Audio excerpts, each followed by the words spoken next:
From Boerne ISD Stadium, the Charger Sports Network is on the air tonight. The Hawks of Canyon Lake fly in to take on your champion Chargers in a non-district matchup. Good evening, everybody. Dan Hawkins alongside Kerry Barboza. So glad you could join us on this Football Friday night. And it is a gold-out game here at the stadium as the crowd still filing in, and Kerry, a non-district matchup as Canyon Lake comes into town. And with a 4A school and this 5A school on paper, there might be a little bit of a mismatch, but both teams come in tonight 1-1. Yeah, and Canyon Lake, just as a 4A, just doesn't have as much, they don't have as many players as Champion does, and will that be an issue in the fourth quarter? You know, because Champion will sub guys in and out. Canyon Lake will probably play a couple two-way starters, and so that matters. Depth matters, and the conditioning will matter. And still hot here in September, so we'll see how this game plays out. But you would think on paper, Champion would be favored. For the Chargers, a week ago, they traveled and hit the road down to Eagle Pass, and they led Kerry 27-14 at halftime, but they ended up getting outscored 21-0 in that second half and just were never able to recover. But still a lot of positives out of that game. Yeah, and talking to Coach Kaiser about that game during the week, he said we have to finish. That's the thing. Yeah, we beat Laredo United South. We didn't finish like we wanted, even though we won that game. We need to finish stronger. And like you said, they're up 27-14 at halftime. Last week at Eagle Pass, the defense gives up 3 unanswered touchdowns in that second half, and the offense doesn't score. As we see, the Chargers are going to get the ball, but yeah, he just won, and that's what non-district is about, right? Just getting better, playing games, and finding a rhythm by the time you get into district. And you're not going to be playing your best ball, hopefully, late August, early September anyway. But you want to continually get better. District comes, you're on a pretty good roll, and then from there you take it up a couple notches once the playoffs start. But big thing is for the Chargers is finishing strong. That's what they want to work on. For Canyon Lake, they had a very weird week 2. Weather impacted their game in Fredericksburg against the Billies. They won 6-0, but Kerry, that game suspended with 2:49 to go before halftime, and so probably not the way the coaching staff for the Hawks would have wanted that one to go. Yeah, you want that second half just to get those guys experience, and then the week before they lost to Wimberley 21-14. So they've only scored 3 touchdowns this year, and I know that Fredericksburg game was impacted, like you said, by weather, but Canyon Lake just trying to get some experience under their belt. They're playing some big teams. They're playing a 5A team tonight. Next week, I think they got Veterans Memorial, and then they play East Central after that. So they're playing up, and hopefully the goal for them is to make them better and get them ready for district. Ethan Schettelbauer is going to kick it off here for Canyon Lake as we're about to get ready for football. It's Brooks and Logan back deep for the Chargers, and a little bit of a miscommunication and diving on the football is Logan, and so a rough start here on special teams. Yeah, and that was a pretty good kick right there. The one that kind of went right in between two of the players, and that's what you want to happen. Kind of a bobble there, but no kind of return. But Champion will set up at about the 23 here. So just underway. So glad you could join us tonight on the Charger Sports Network. Dan Hawkins, again, filling in here tonight with the veteran Kerry Barboza. So it's going to be a lot of fun here as the offense for the Chargers now on the field. And the first snap will stay with Ballin. He'll throw, and a nice little bubble screen out to the far sideline, and still out on his feet. And he's running down the sideline, and that is going to be Cannon Brooks with the touchdown, and that's how you get a game started, Kerry. Yeah. How about that play by – it started all with Ballin on the RPO run-pass option. You could see if we get the replay, he's trying to see if he needs to run it or pass it. He sees Cannon Brooks wide open. Brooks had 2 touchdowns last week, so he's playing at a high level right now this early in the season, Cannon Brooks is. For Cannon Brooks, that is touchdown number 3 on the season, and that is the 7th touchdown pass of the year for Ballin as Pulliam puts through the extra point. And let's take a look at the last play. You see Ballin's rolling to his right. He's trying to decide, do I throw it, do I run it? He sees Brooks open along that sideline, and he just catches it, breaks a couple tackles, and just heads to the end zone there. Got a little escort there with Riha running by him. That was pretty incredible. So a basically one-play scoring drive to get the game going. You don't get that very often. Yeah. Those are easy to stat when you have one play, 77 yards. So basically a 10-second drive for the Chargers, and they lead it 7-0, just underway here between the Chargers and Canyon Lake. So we'll get our first look at the Hawks offense here after the kickoff. And you couldn't have scripted that any better, but it really looked like Brooks was dancing on that sideline for a long time. I thought he was going to go out of bounds. Yeah, and really a couple Canyon Lake defenders had a chance at him right there. Just weren't able to get enough of him and push him out of bounds or slow him down. Just tough break for the Hawks on the opening play. Pulliam boots it away, and a fair catch is called for, and it goes out of bounds. And so on the second consecutive kickoff, as Schettelbauer couldn't make the fair catch, and it's going to be at the Hawks' 3-yard line. So special teams playing a big factor in the ball game already. Well, he kicked it. He just accidentally kicked it, and it went out. Lucky it didn't go into the end zone. But they're going to be starting with some of their players standing in the end zone. So I want to know what they're putting on the balls, on the kickoff balls, because they're kind of slippery right now. So the Hawks offense will come to the line, 1st down and 10, and a false start. Oh, boy. I'm going to back him up to 1.5 or 2. And the Hawks offense sputtering here to get things going. The Hawks, of course, led by the senior quarterback, Hunter Anderson. Last week, in just that one half of play, 8 of 10 for 134 yards and a touchdown. He also he had that 53-yard rushing touchdown, so the only score of the game for the Hawks. It's a 1.5-yard penalty. They were at the 3. They mark him at the 1.5. 11:39 to go here, first quarter, and wow, that play was blown up almost immediately. Nice tackle by Niemeyer. Canyon Lake's got to be very careful with the ball here, and if you're the Chargers, you can get a stop here. You're going to force them to punt from their own end zone. That's going to probably set you up a pretty good field position if you can come up with a stop here on 3 and out.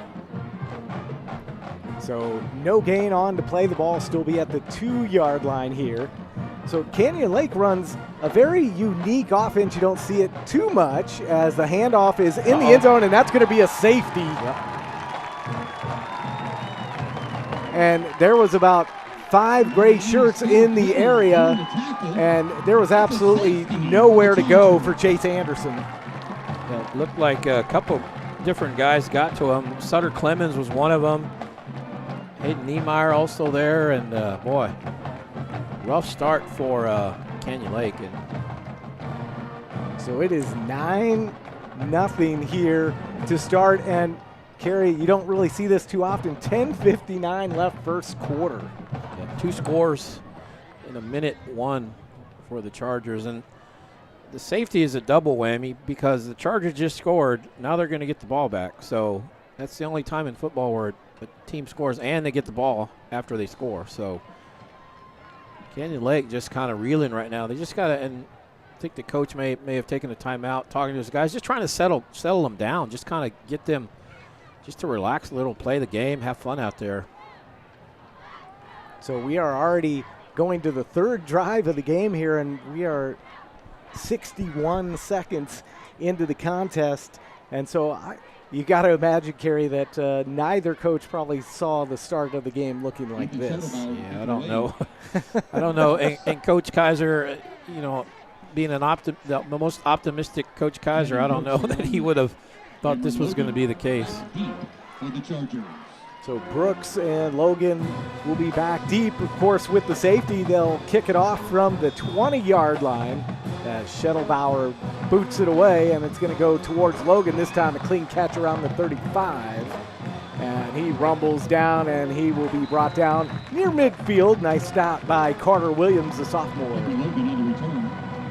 they're going going to get pretty good field position. Basically, just have to go half the field now. They're going to start at about the 48, so that's what the safety does for your offense. It sets them up at a pretty good point here in the game.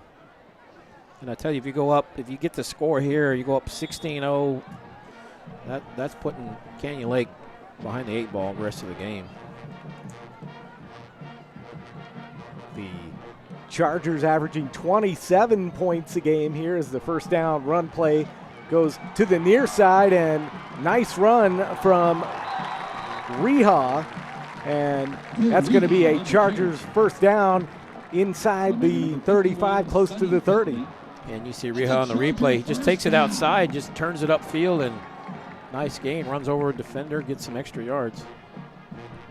So out of the shotgun here on first down and 10, and that is a pass to Bates. And Bates near a first down, and he will pick it up down to the 21-yard line, and the Chargers on the move here with 2 consecutive nice plays. Wide open there, get some blocking downfield. Brooks with a nice block, and it might be backing it up, though. And it does look like a penalty flag, and we'll see what the call is here. Holding. Holding called against the Chargers. Well, now we know why he was so wide open.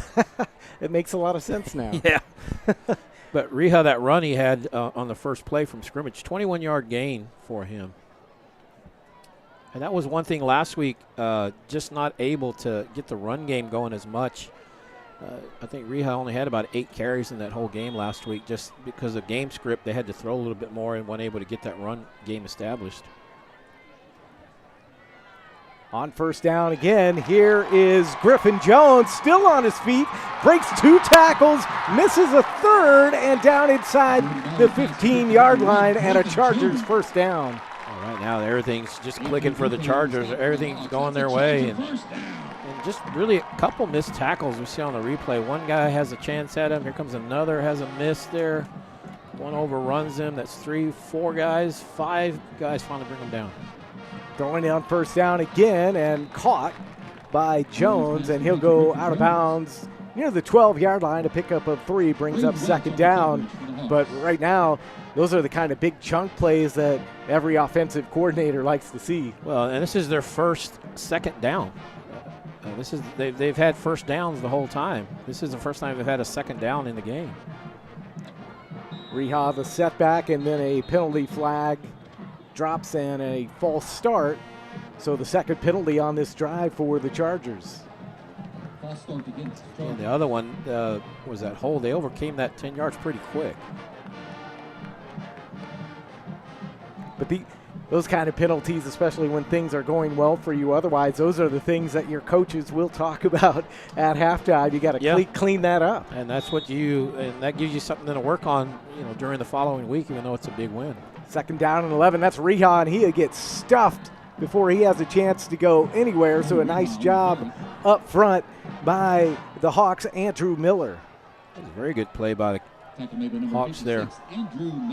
Miller pushing him back, drops him for 2 yards, so third and long here. So third down as Ballin rolls to his right, will now try to run it, and he is going to get stopped. That was Carter Williams making first contact. And they'll be short of that first down, so it'll bring up fourth down decision time here for the Chargers. Yeah, let's see what they do. Coach Kaiser, he doesn't mind gambling. He doesn't mind taking a lot of chances. He's a very aggressive approach to fourth down situations. And so the offense will, in fact, stay on the field as Ballin gets the play call from the sideline. Ball at the 10-yard line, and Ballin with plenty of time to throw, now flushed out of the pocket. He's going to run it, and he is going to be stopped short of the goal line down to the 3-yard line, but good enough for a Chargers first down. Carter Williams on the stop. Yeah, great offensive line protection there for Ballin. Just like you said, he's back there texting and balancing his checkbook and just had all kinds of time and nothing there, so he's able to run it. The big thing is he gets the first down. That was the big thing. So now first and goal from the 3-yard line. And a pass, and he had a wide open receiver in the end zone. That was Brooks, and he just threw it into the ground. Yeah, he had a little bit of pressure, Ballin did. He ended up on the ground. He got knocked to the ground on that throw. But yeah, just good job by the Hawks, just pressuring him just enough to make that throw miss. 2nd and goal now for the Chargers. Handoff to Reha, and he is going to be stopped short of the goal line. Nice play defensively up front by the Hawks, number 55. And that is Brett Harwell. Good defensive plays here by the Hawks, make them a little bit harder. They're not giving up the big chunk plays. Yeah, 3rd down, they're definitely tough up front, you can tell. As now Ballin on 3rd down, will look to throw. He's going to get flushed out of the pocket, has some room, and wide open in the back of the end zone is Caleb Krause, the tight end, and that's a touchdown for the Chargers. Yeah, Ballin had all kinds of time, and he had a couple different receivers open. He had one open before he saw Krause, and then Krause peeled off his defender, and he's wide open as well, and so he kind of had his choice there. So just over 3-minute drive there for the Chargers, and they end up with a touchdown, and they are clearly in control here as Pulliam puts through the extra point, and at the 7:47 mark of this first quarter, it's 16-0. We'll take a timeout on the Chargers Sports Network.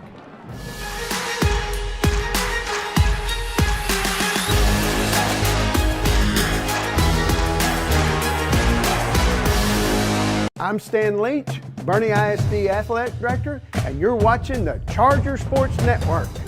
Go Chargers!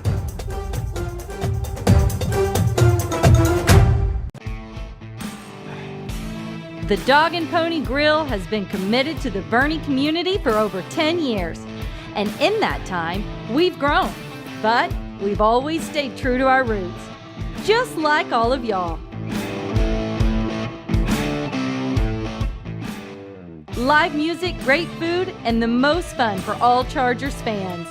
Stop by today, or tomorrow is just fine with us. 7:47 left here in this first quarter, and it has been all champion to start things against Canyon Lake. They lead at 16-0. Dan Hawkins, Kerry Barboza here on the Charger Sports Network, as it has been a weird football game to start out this non-district matchup for the Chargers and the Hawks, the final non-district game of the year for the Chargers before they start district action next week. And Kerry, good drive by the Chargers after getting really good field position to start that drive. Yeah, the safety member set him up at the 48. 9 plays, 52 yards, took 3:05 off the clock. They overcame 2 penalties on that drive, a holding and then a 5-yarder. And punched it in 16-0. So 4 minutes in. So we'll see what the Hawks do on their second possession, and they'll run the ball up the middle on first down, pickup of 5. And that's going to be number 19 running the football. That's Justin Abbott. And this is what Canyon Lake likes to do. They like to get the 4 or 5 yard runs, keep the clock going, slow down the game a little bit, shorten it.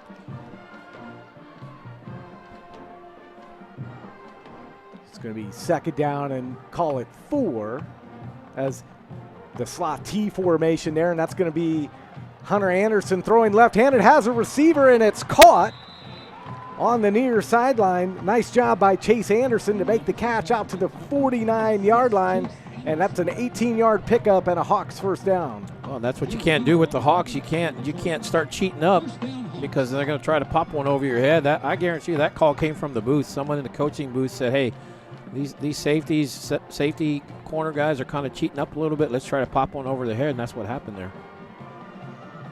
More traditional formation here, and looks like the coaching staff wanted a penalty. They thought they could have had a false start. Looked like the slot receiver ran out ahead of the play, but the play ends up getting really a net loss. Second down. Ethan Stanley in there for the Chargers on that stop. So this is a unique Hawk squad as they, again, line up in that slot T formation. And this time it's going to be Elijah Johnson. And Johnson is going to only pick up about 3 yards. And Elijah Johnson, one of their strongest ball carriers on the squad. He had 72 yards a week ago against Fredericksburg. Yeah, he's their top returning back from last year. 825 yards last season, 7 touchdowns. So we've got a player down, 16-0 the score here. The Chargers with the lead will step away on the Chargers Sports Network.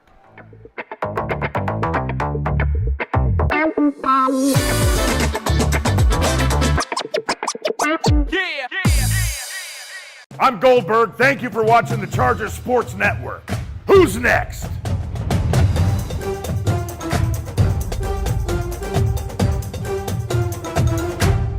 There are just some things you can count on when you live in Boerne, Texas. Good people, great families, and amazing schools. I'm Tyler Ferris. And I'm Megan Hembry, and for over 10 years, we've taken great pride in transforming your smile. Back here at Boerne ISD Stadium, 16-0 the score. The Chargers Did you see lightning? I saw right some lightning. on the east side of the stadium, we actually saw maybe a quick burst of lightning. I see a rainbow. A rainbow. I was going to say, yeah, I see the rainbow out there. Hopefully that lightning keeps its distance. We don't need any kind of stuff like that.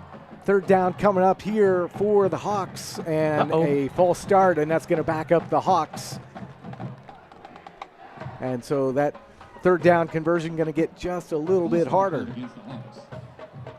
It was already a passing down at 3rd and 9. Now it's going to be for sure a passing down at 3rd and 14. Hunter Anderson, the quarterback for the Hawks, split time with senior Dalton Stanley a year ago before taking over the reins here in 2022, trying to get this offense going here in this first quarter. And he'll roll out, and a handoff that looked like it was pretty late developing and nowhere to go for Justin Abbott, and that is going to bring out the punt unit for the Hawks. Well, they just didn't give him any room to operate. The Chargers were in the backfield as they're handing the ball off. Lucky they didn't even fumble it or even got a play off, really. Cannon Brooks will be back deep for the Chargers.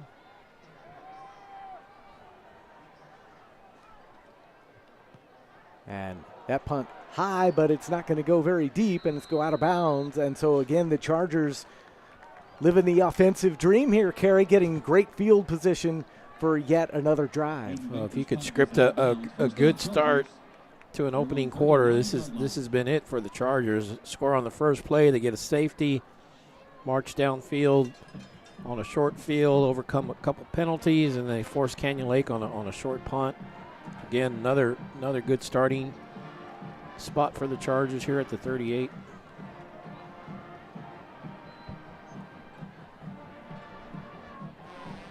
So the ball will be spotted at the 38-yard line. First down and 10. Ballin out of the shotgun here. Moved. He flinched. So I don't know if I have the right count, but that's at least the third penalty tonight on the Chargers.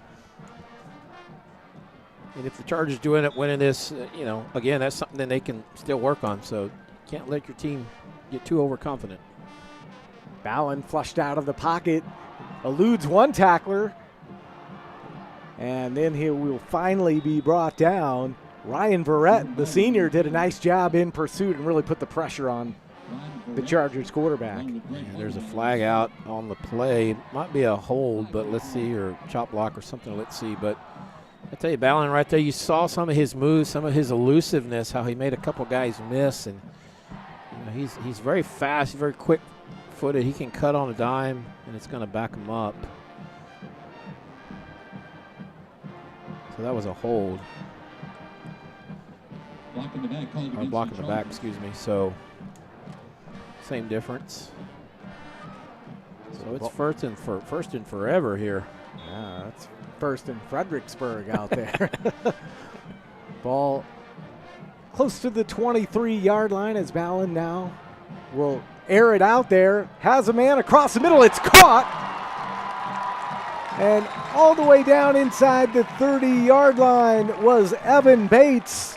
And the senior with a huge pickup and a Chargers first down. Well, that's one thing Champion's been able to do is overcome penalties. Right there, you see him throw it downfield, hit a big one, move the chains. 40-plus yards on that one as we saw another little bolt of lightning there in the distance as Ballin will throw it to Cannon Brooks on the near side, and he gets popped. And Adrian Duque, the senior, gives him a hand up, but Brooks took a hit there. Yeah, sure did. And even Ballin, he got knocked to the ground after the throw, so he takes a beating back there. Canyon Lake's still trying to get players in. 2nd down and 8 here, and another flag flies, and that ball is caught. If it's not a penalty on the Chargers, that's a first down for Caleb Krause, the tight end. Chase Anderson was in coverage for the Hawks. We'll see what the penalty is. It's going to be on Canyon Lake. They had too many men on the field. They're trying to get them off the field. They were subbing late, and one of the players didn't get off the field. So they'll just decline it. The gain was further than the penalty would have been. Last week, the Hawks 5 penalties in that first half for 39 yards, and penalties certainly not helping tonight. So it's first down and 10 from the 18 as Ballin picks up the low snap.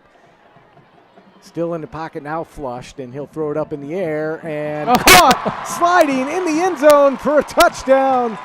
And that is going to be Griffin Jones with the touchdown. So an 18-yard touchdown pass at the 3:48 mark.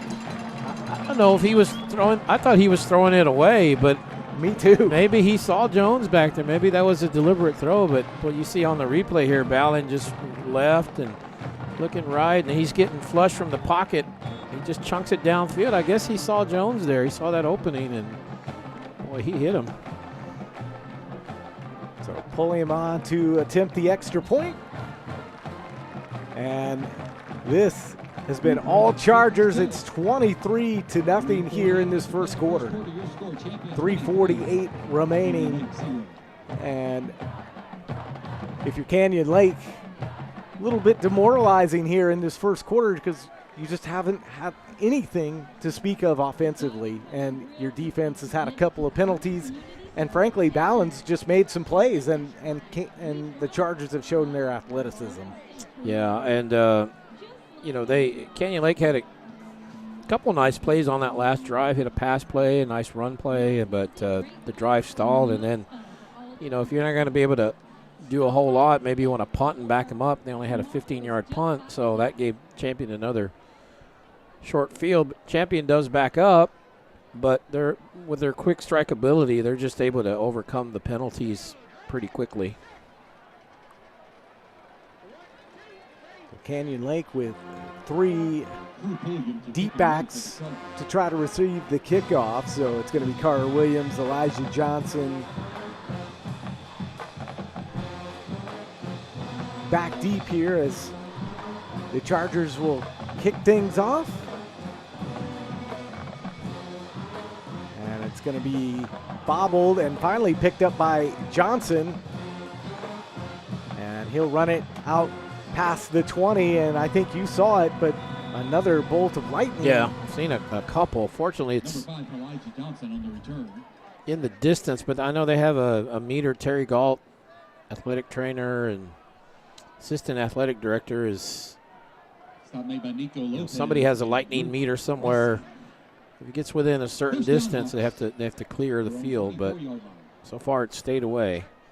21-yard return for Elijah Johnson puts Canyon Lake first down and 10 from the 24-yard line. And a handoff up the middle to Justin Abbott.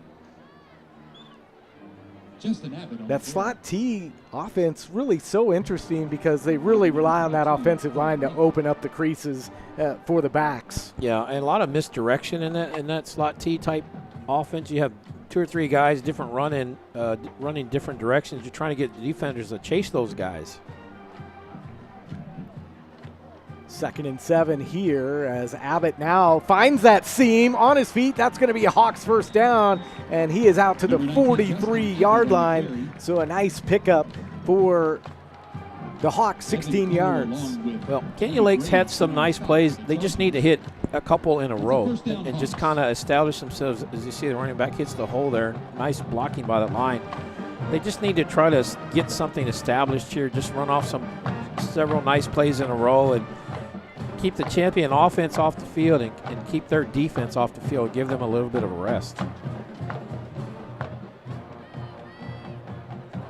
So on first down, Anderson's going to roll out and thought about throwing, and he'll run out to the sidelines where he's met it around the 45-yard line. Multiple shirts in the area to make the stop. Andrew Simmons was primarily in on the stop, but a long way to run for a pickup of 1. Yeah. He was trying to throw it downfield, but there was really just too many gray shirts in that area. Just nowhere for him to try to dump that ball. He had Caden Rodriguez kind of in that area, but it would have been a pretty tight window to try to fit it to get it to him because of the coverage. Handoff straight up the middle, and that time it's going to be Cole Kaysen, the senior, first carry of the night for him, and he'll pick up 2 on that. And so now a long 3rd down coming up. And you may be, if you're the Hawks, being near midfield and 3rd down and really struggling, you might have to go for it on 4th down just to try to keep the offense on the field a little bit longer. Yeah, 23-0 the score here with 1:47 counting first quarter. So I think you're right. Got to get something going offensively as the Hawks rush up to the line. And Anderson will go back, and he'll throw it across the middle. That ball is caught by the tight end, Griffin Williams, still on his feet down inside the 30-yard line. And before he's finally brought down by Jared Wingo, the safety. Champion brought the pressure. Good catch there by Williams as they're going quick pitch here. Again, he looks for Anderson, but threw the ball out of bounds, so it'll bring up 2nd down. That's what you got to do. I think sometimes you get caught up running the football, and you saw them throw the football, and they had a little bit of success. Yeah, and again, they get to keep it for 4 more plays, and it helps. And the big thing is it kind of got it downfield now. So you kind of push the Chargers back a little bit. If you don't score, at least you pushed them back deep on their own end, because every starting position has been it's kind of a short field except that first play from scrimmage. Abbott with the carry finds another seam, and he is close to a first down. In fact, he does get a first down, a nice pickup of about 11 yards. And the Hawks now on the move. Yeah, kind of a little bit of a rhythm. And it looked like that time Champion had everybody up at the line of scrimmage, so selling out for the run. Once you get past that initial line of scrimmage, at that second level, there's a lot of open space because Champion had everybody up like they did. First down from the 16-yard line for the Hawks. As a run up the middle by Abbott. And I think you'll see that the Hawks are really starting to move the middle as well. So sometimes, throwing that football softens up the middle a little bit. Yeah, and with those guys, the Hawks, they got some pretty good size up there. And the key to that wing tee that they run is getting that push off that offensive line to get those holes open. And the clock is winding down on this first quarter, and I think that will be the final play of this first quarter, but so far it has been all Chargers. 3 touchdowns and a safety. It's 23-0 back with the second quarter on the Chargers Sports Network.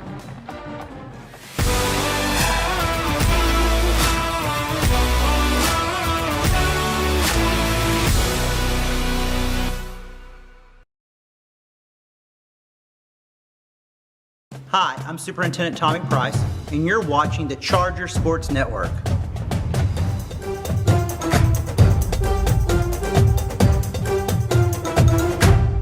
Ladies, that is how you execute the run-pass option. All right, guys. In order to live in this community, we need to know important facts. What year was Boerne High School opened? Back in 1909. Now, who knows the name of the mascots? Rowdy and Rita. Okay. What year did Boerne play its first football game? Back in 1909.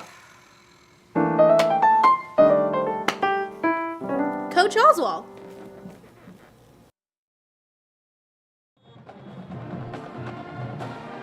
Start of the second quarter. Champion firmly in control here over the Hawks of Canyon Lake. Non-district matchup, final non-district game of the year is Justin Abbott on the second down run, still on his feet, and he's inside the 5-yard line. And Kerry Barboza, the Hawks have found their footing here as we start this second quarter. They're getting some good opening lines up front. Abbott again with the carry, and he's going to be down near the 1-yard line. So minimal gain here, and it's going to bring up third down. Tony Graves then on the stop for the Chargers. One thing Canyon Lake's done, they've kept the champion offense off the field for the last 4 or 5 minutes. So that offense can't score if they're not on the field, and Canyon Lake with this time-consuming drive has kept them away from the scoreboard. I misspoke. It's actually second down and goal, and Anderson, the quarterback, keeps it himself. And no signal yet as the officials run in from the side as they clear the bodies from the pile. They're spotting him short right there. The Hawks, and now there is the signal, and the Hawks have scored. And so Hunter Anderson, the quarterback, with the run-in from 3 yards out.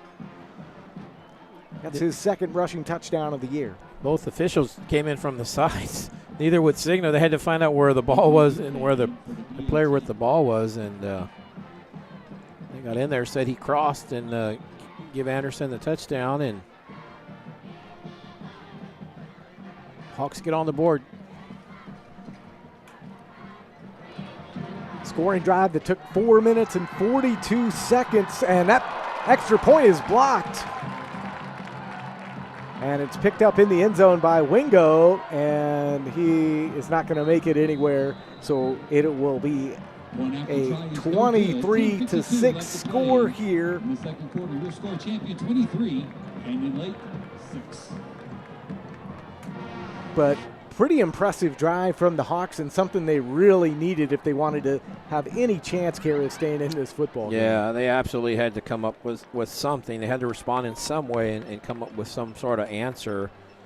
After 23-0, Champion has scored 3 touchdowns and a safety, so the offense hasn't cooled down. But Canyon Lake, after giving up the safety and then a punt, found some things that worked. Put together a good drive and got downfield and got on the board, and that's got to help them settle down. That's what we're talking about, just them kind of settling down and getting comfortable out there. And that drive, they looked really good on that. Coach Kaiser went out and had a long conversation with the head official out on the field waiting for this kickoff. We saw great shots from our Witch Productions crew. Really great shots. They do a great job every week, and a great crowd on hand tonight here at Boerne ISD Stadium for the Gold Out game, as the kick from Shuttlebauer is taken by Logan around the 16-yard line, and he's going to get wrapped up after about a 10-yard pickup. Nice stop there by Michael Anderson. Well, the Canyon Lake offense did their job. Let's see if the Canyon Lake defense can slow the Chargers down at all, or is Champion going to stay hot? Like I said, 3 possessions, 3 touchdowns. Let's see if that long drive by the Hawks cooled the Chargers off a little bit. 3 different receivers have caught touchdown passes tonight from Jordan Ballin. Brooks, Krause, and Jones all have a touchdown in the ledger tonight. Champion with a 23-6 lead, and there's a carry by Reha, and he's on his horse out past midfield before he's finally tripped up. And that was a touchdown saving tackle by Ethan Schettelbauer. And that looks like 32. Is it? Indeed it is. Yeah, You're right. Ryan. So, excuse me, that was Ryan. Nice run. And still on his feet. And finally brought down, and a helmet flew off out there. And Brooks. Ethan Schettelbauer in on the stop for the Hawks. Schettelbauer with the stop. So play getting a little bit chippy out there as well. Yep. Now Brooks will have to come out for a play just to make sure he's okay. You could call a timeout and he could re-enter, but I don't think at this point you would need to. Jackson Fancher into the game for the Chargers as well. He was lined up in the slot as there goes Colin Ryan for the touchdown, right up the gut, 46-yard touchdown run.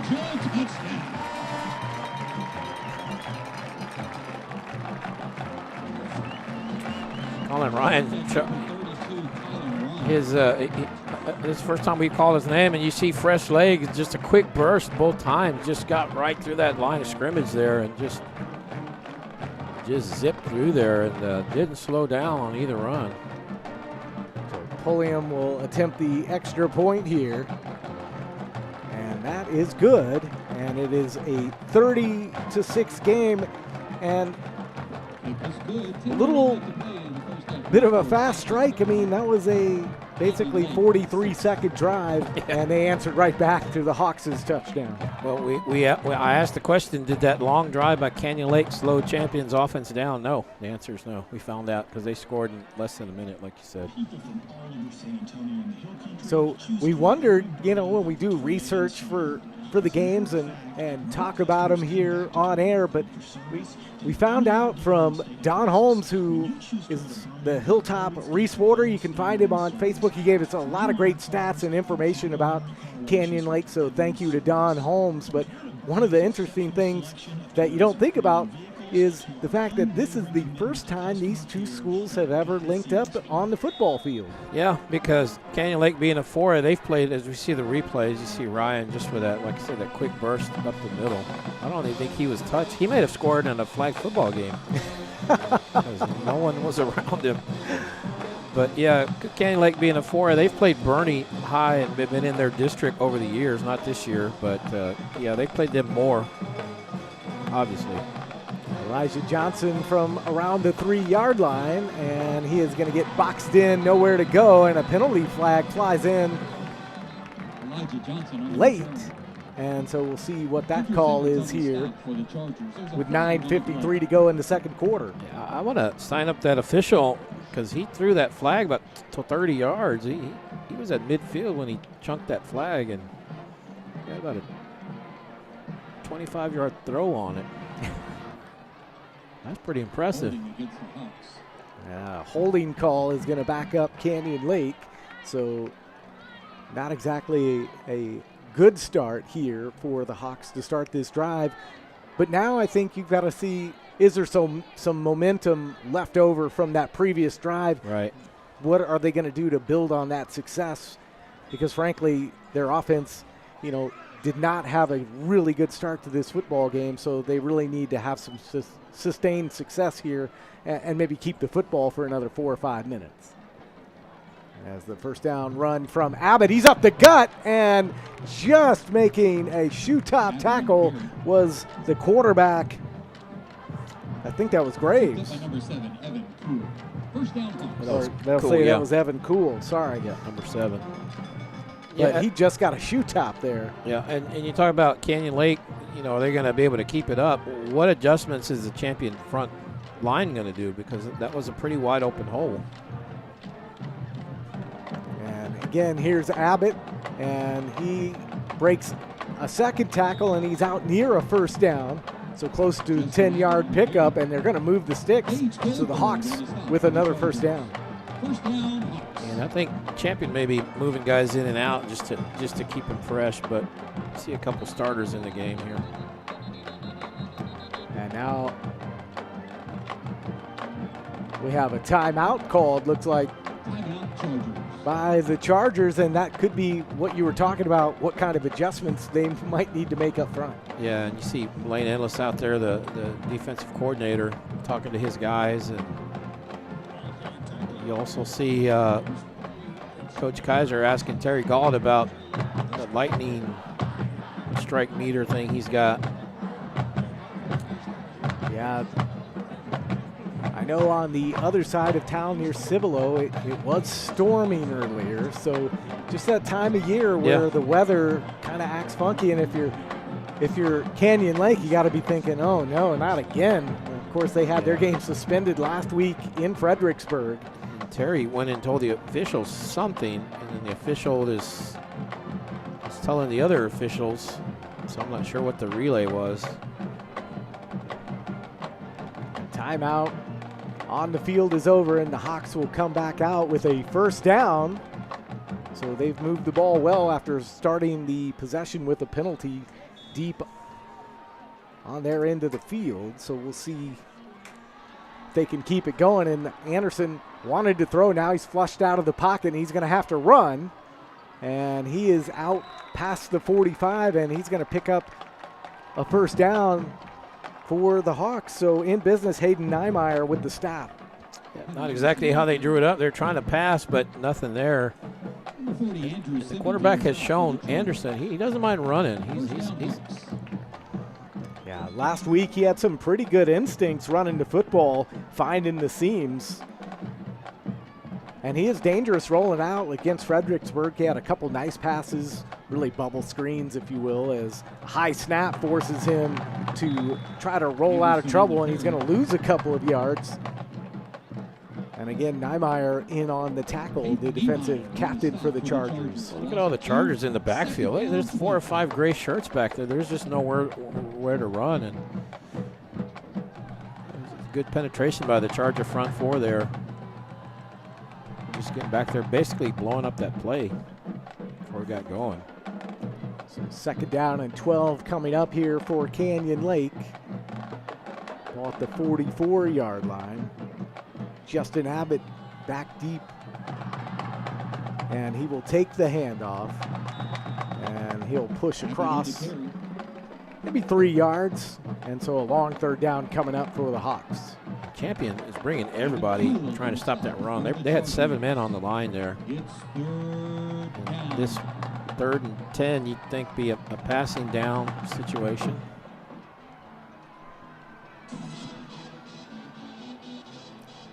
You got to think, after all these years, though, running the football, how tough is that from a mindset perspective to like, hey, we actually have to throw this thing if we want to have any chance of making a first down. Yeah, and you got to start it down at the middle school level, really. And there's a handoff. And around the corner and a first down and more before being knocked out of bounds was Caden Rodriguez, the junior.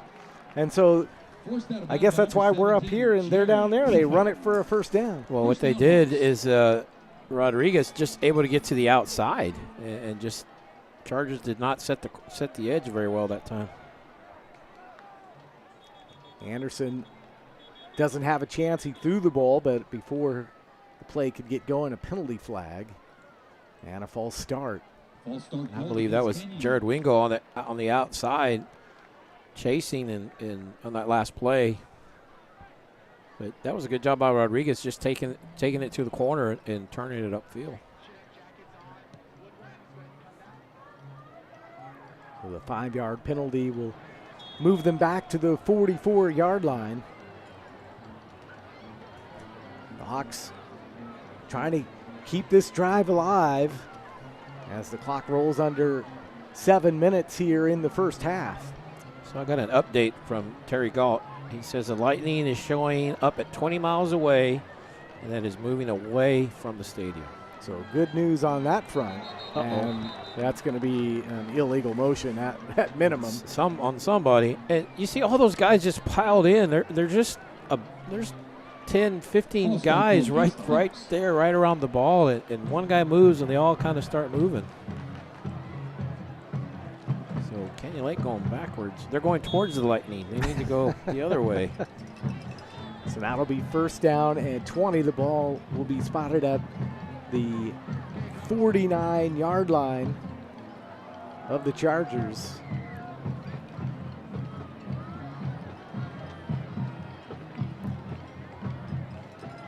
And a high snap, but it's going to be Elijah Johnson carrying the football, and takes a couple of gray shirts to haul him down. Evan Kuhl in on the stop.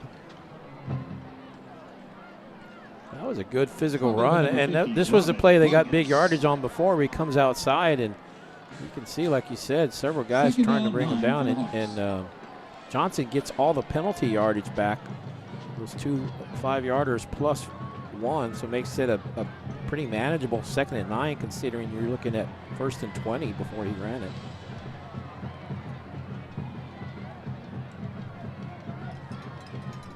So this drive consumes over 4 minutes already, as Abbott will take the 2nd down carry and push ahead for about 4 yards.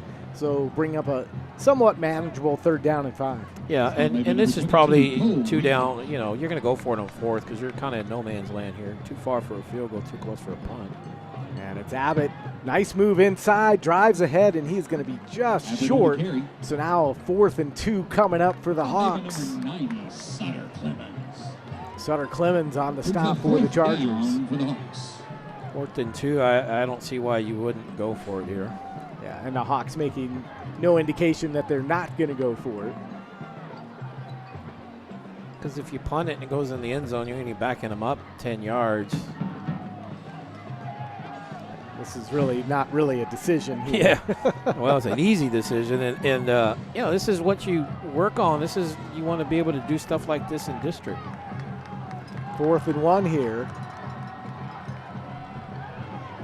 Carter Williams with the football has a 1st down and more, and he is going to be dragged down inside the 10, down to the 8-yard line.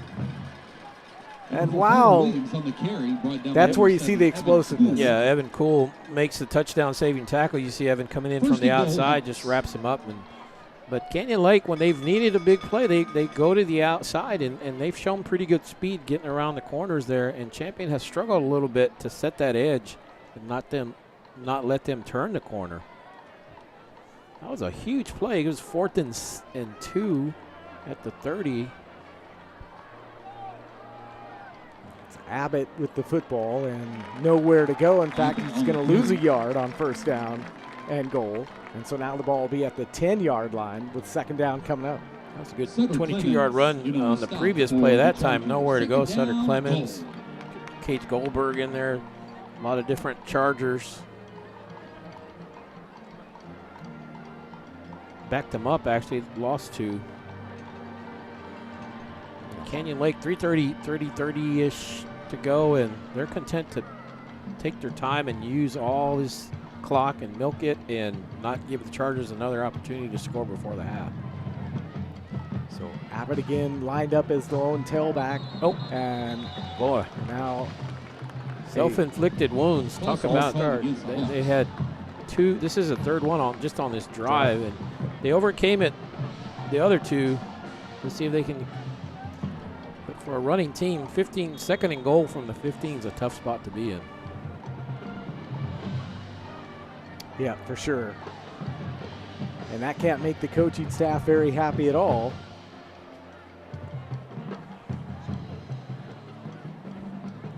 Interestingly enough, this is the first game of the year that Justin Abbott has showed up in the stats, and he has carried a big load tonight for the Hawks. They're going to have to burn a timeout because play clock got down to 0. So a timeout on the field, 2:53 to go here in the first half. The Chargers with a 24-point lead will take a timeout as well here on the Chargers Sports Network.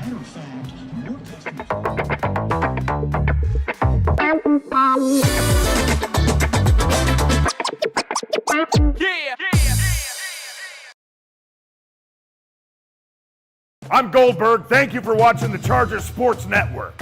Who's next?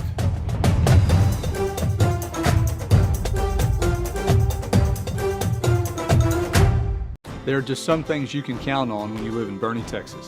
good people, great families, and amazing schools. I'm Tyler Ferris. And I'm Megan Hembry, and for over 10 years, we've taken great pride in transforming your smiles.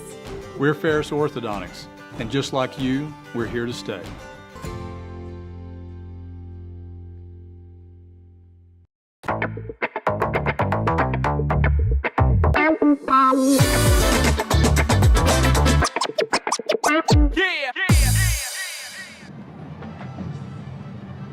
Second down and goal for the Hawks of Canyon Lake. They trail 30-6 here with 2:53 remaining in this first half. Dan Hawkins, Kerry Barboza on the Charger Sports Network. 14th play of the drive, and it's a high snap. Anderson is going to have to hurry and throw it away, and he does.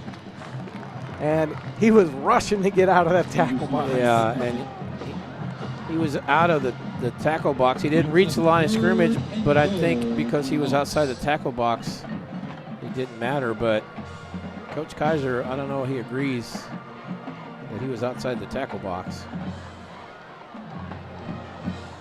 In any event, it's now 3rd and goal from the 15. Obviously 4-down territory for the Hawks, so you don't have to get it all in one play. Yeah, and maybe you take a field goal just to have something to build on at halftime, add to your point total. That's Elijah Johnson with the football, and he is going to get maybe 3 yards on the carry. So now it is going to be decision time for Coach Drum and the Hawks coaching staff.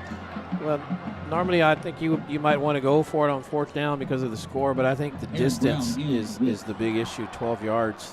And you got a chance to take some points, and that helps you a little bit here. But this drive is over 7 minutes long, almost 8, going on 8 minutes here. So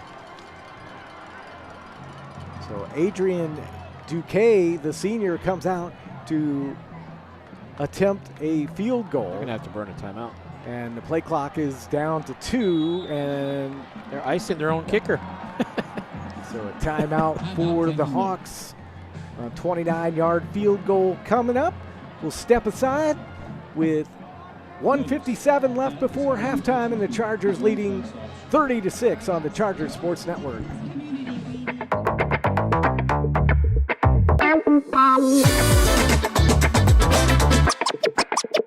Yeah.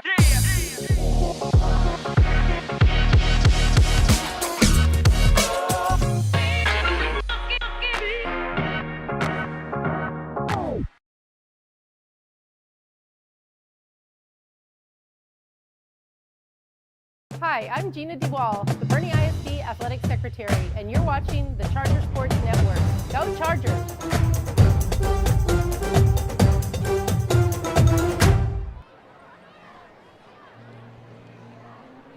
Canyon Lake set to attempt a 29-yard field goal here with 1:57 remaining in this first half as Duque on and kicks it, and that is going to be no good. And that was probably still their best shot to get points there.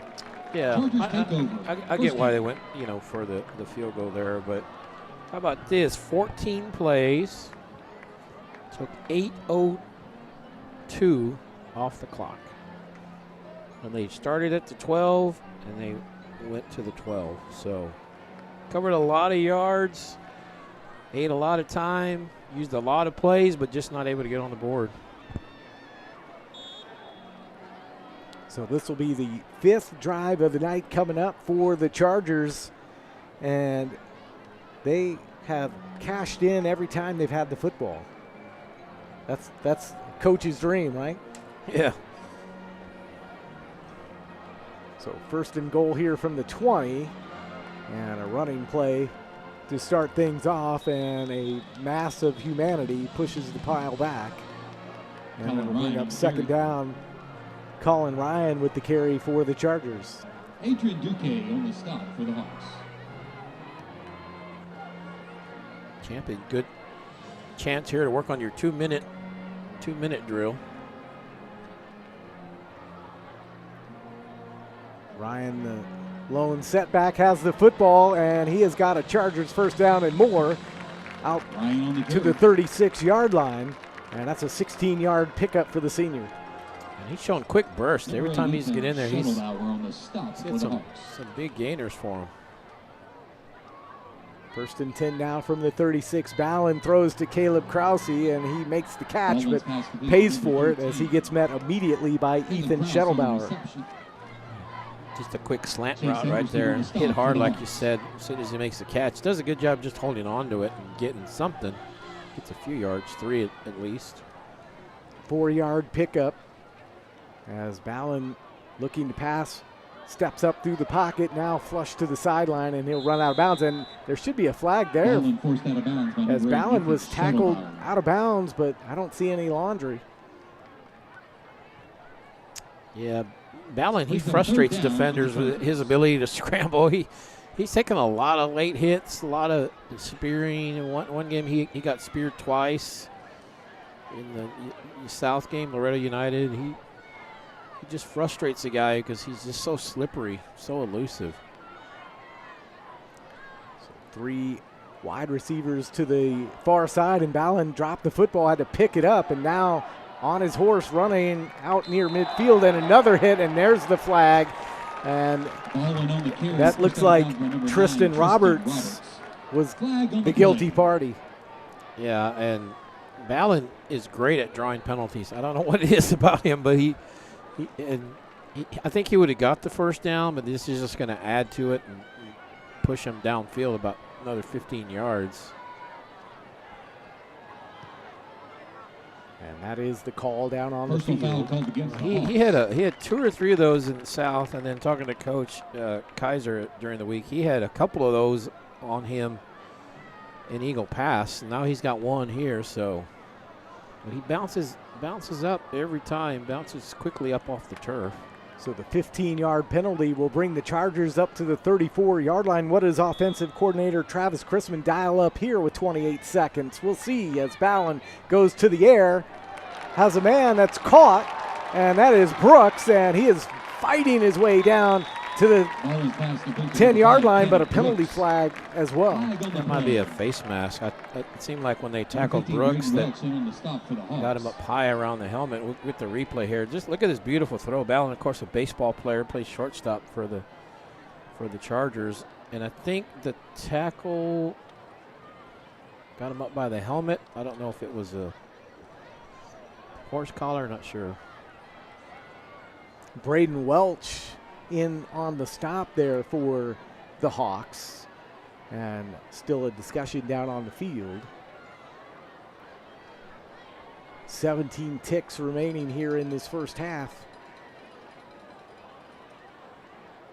Personal foul, face mask called. Indeed, it is a face mask, and so still plenty of time here for the Hawks, or excuse me, for the Chargers with 2 timeouts. Folks, I think down to 1 timeout now. Fine halftime performances from our bands tonight.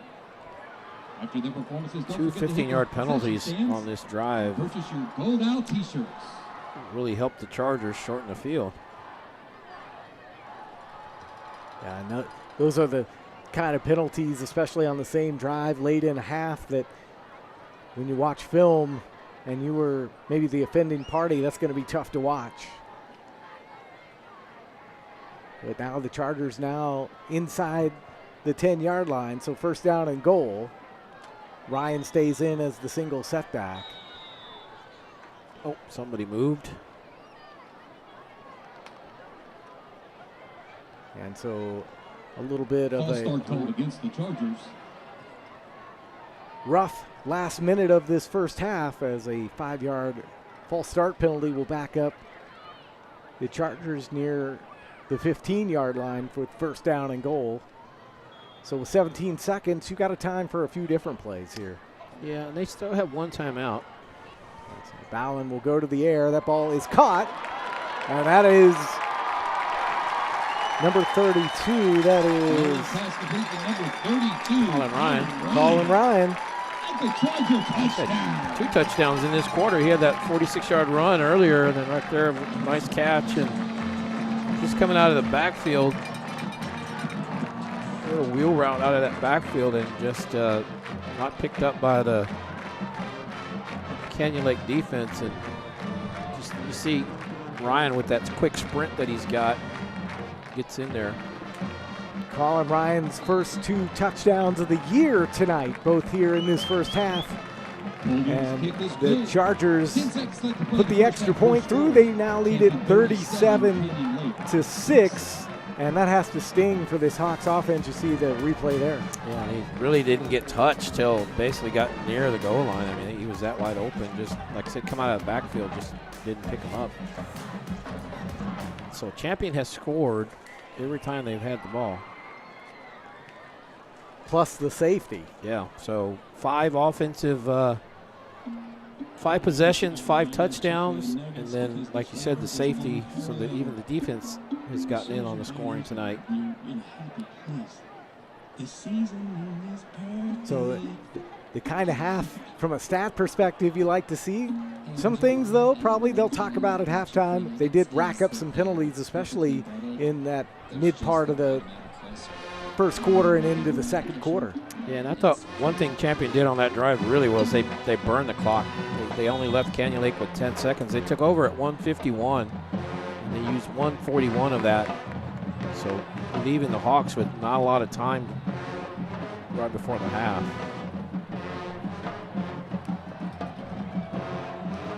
So Carter Williams, Elijah Johnson, and Chase Anderson are deep back for Canyon Lake, and a fair catch is called for and muffed by Chase Anderson. He picks it up and he'll take a knee there at the 5-yard line with 7 seconds, and you got to expect the Hawks probably to come out here and take a knee to get to the locker room. Yeah, I would think so. 7 seconds, unless you try a trick play or something like that. But thing about trick plays, you don't want to do them too much, because then the defense knows what to expect as you get down the road in district play.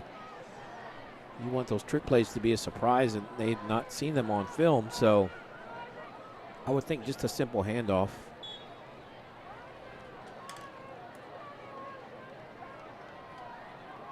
Hunter Anderson, the quarterback for Canyon Lake, taking his time getting to the line of scrimmage. And they do hand the ball off to Chase Anderson. Has some running room, and he'll slide down near the 18-yard line. But that will be the final play of this first half. And from a scoring perspective, it has been a Charger kind of night here as we head to the half. 37-6. Don't go anywhere. The bands will be coming up here at halftime, and then Carrie and I will be back for the second half of Canyon Lake and your champion Chargers on the Chargers Sports Network.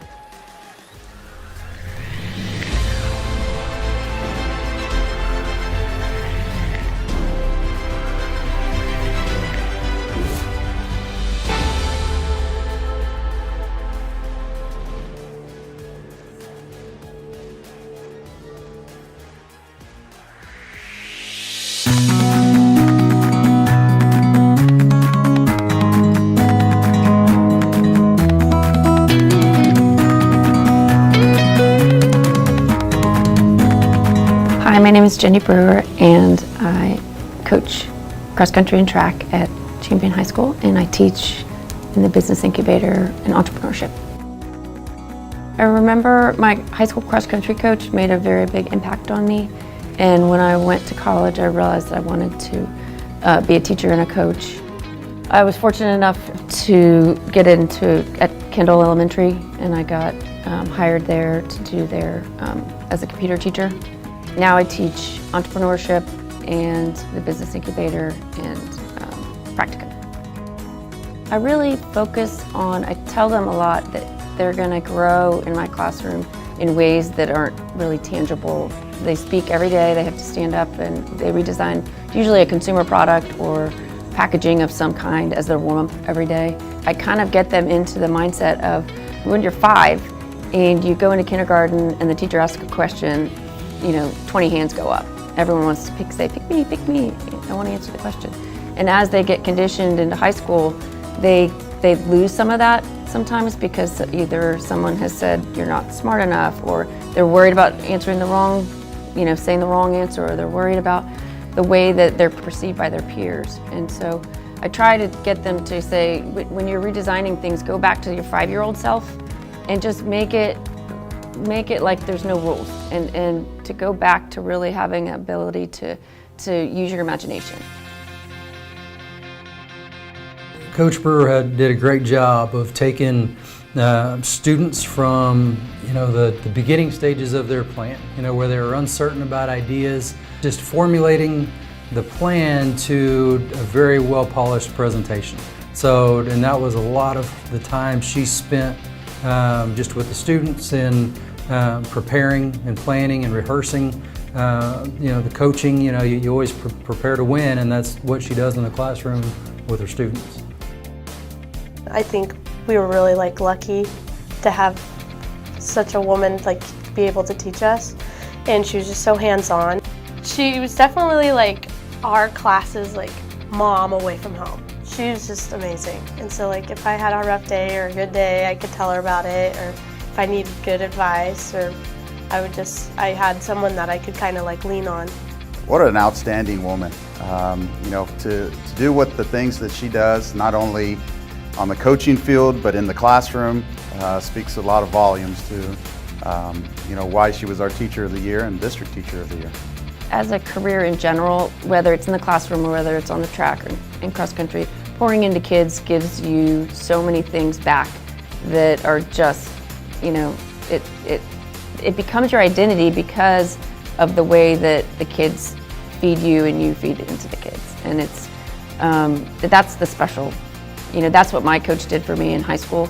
And so that's what I aspire to do for the kids.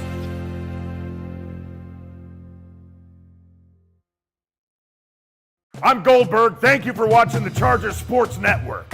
Who's next?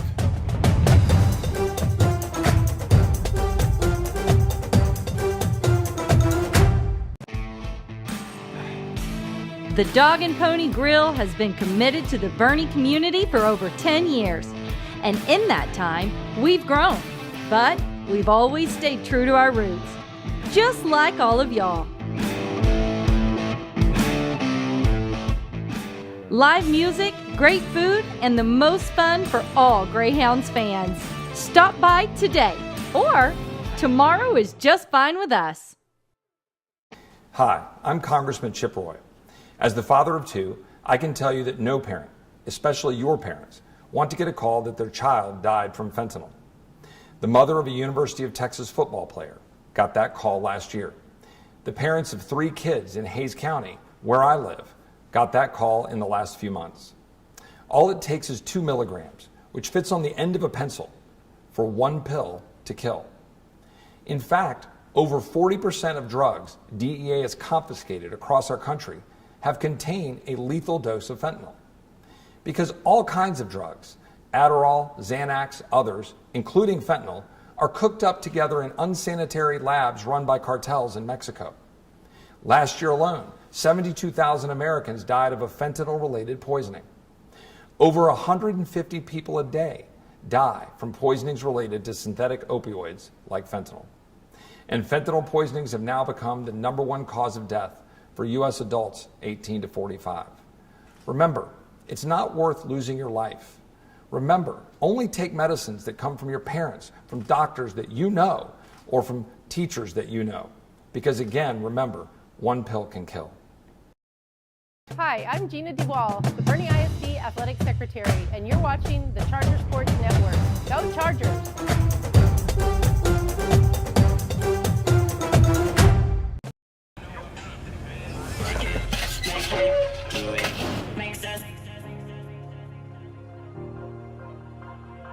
Harder, better, faster, stronger. More than power, never. Ever after work is over. Harder, better, faster, stronger. Working harder, make it better. Do it faster, makes us stronger. More than ever. Hour after hour, work is never over. Working harder, make it better. Do it faster, makes us stronger. More than ever. Hour after hour, work is never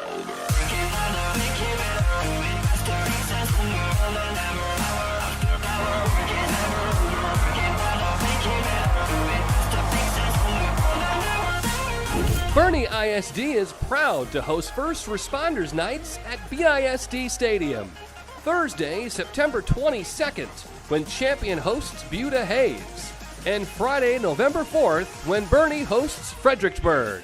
Join us as we honor our heroes. I'm Jeremy Affelt, 3-time World Series champion, and you're watching the Boerne Beat. Hi there, everyone, and welcome to the Boerne Beat, sponsored by Boerne Radio. Here are this week's top stories from around Boerne ISD. BISD made history as they hosted the first ever Parent Education Speaker Series event. Students and parents attended the informative session titled One Pill Can Kill, which focused on the dangers of counterfeit and illegal drugs containing fentanyl, as well as prescription drugs. The expert panelists included Boerne Police Chief Steve Perez and Kendall County District Attorney Nicole Bishop, among others. Congressman Chip Roy recorded a video aimed at BISD students to help inform them on the dangers of fentanyl. Following up on our big news from last week, Ken's 5 aired stories celebrating champion teacher Jenny Brewer and Boerne senior Houston Hendricks, earning the Excel and All-Star Athlete Awards respectively.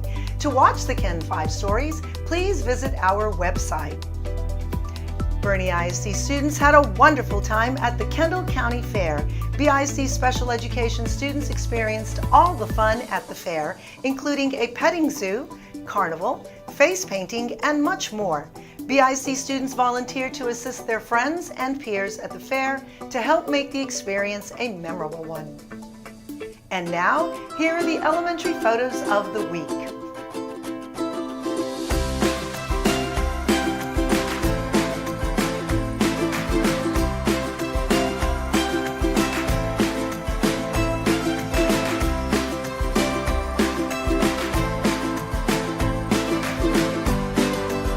Those are the top stories from around Boerne ISD this week. Thank you for watching and have a great weekend.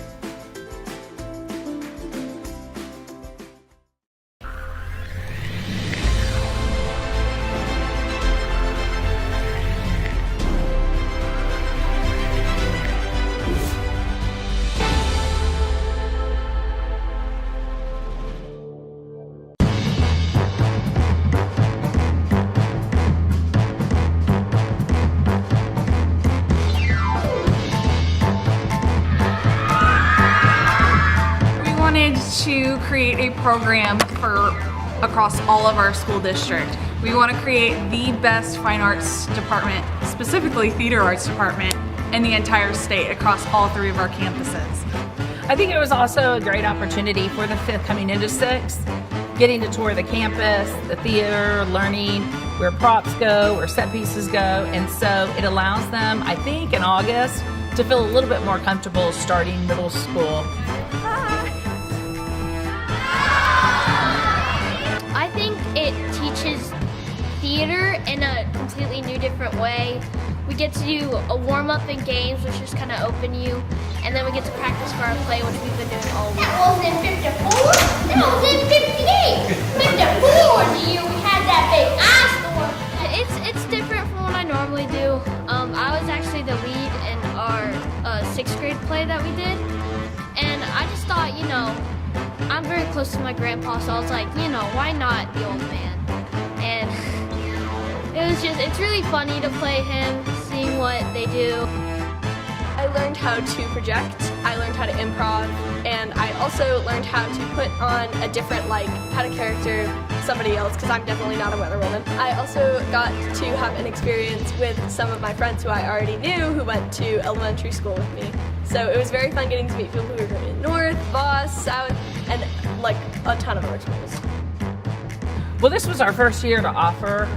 Being our first year, we had a great turnout, boys and girls. For next year, as we continue to grow, we're hoping that we can get some more of our middle school teachers calendars available to work with us so that we can grow in our numbers as well, building our programs. So trying to collaborate and getting our middle schools on the same team, teaching them and feeding better kids to high school.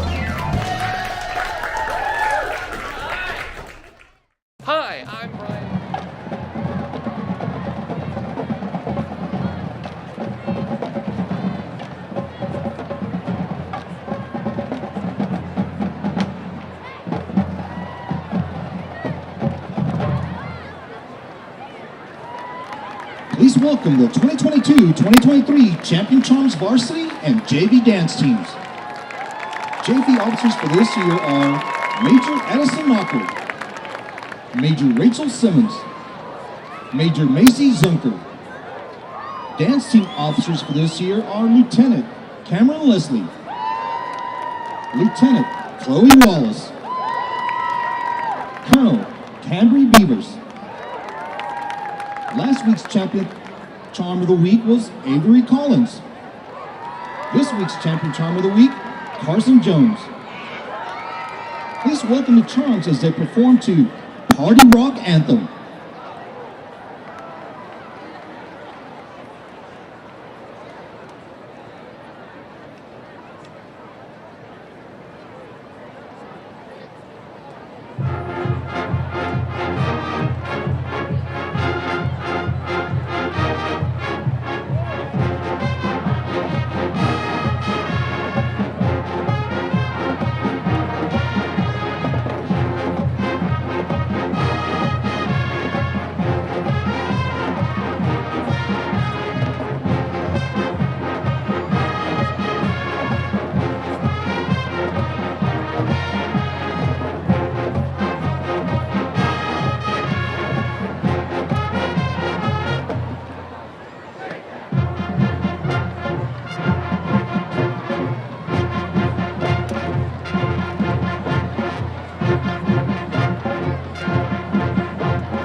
The Champion Charms Director is Miss Ashton Kidd.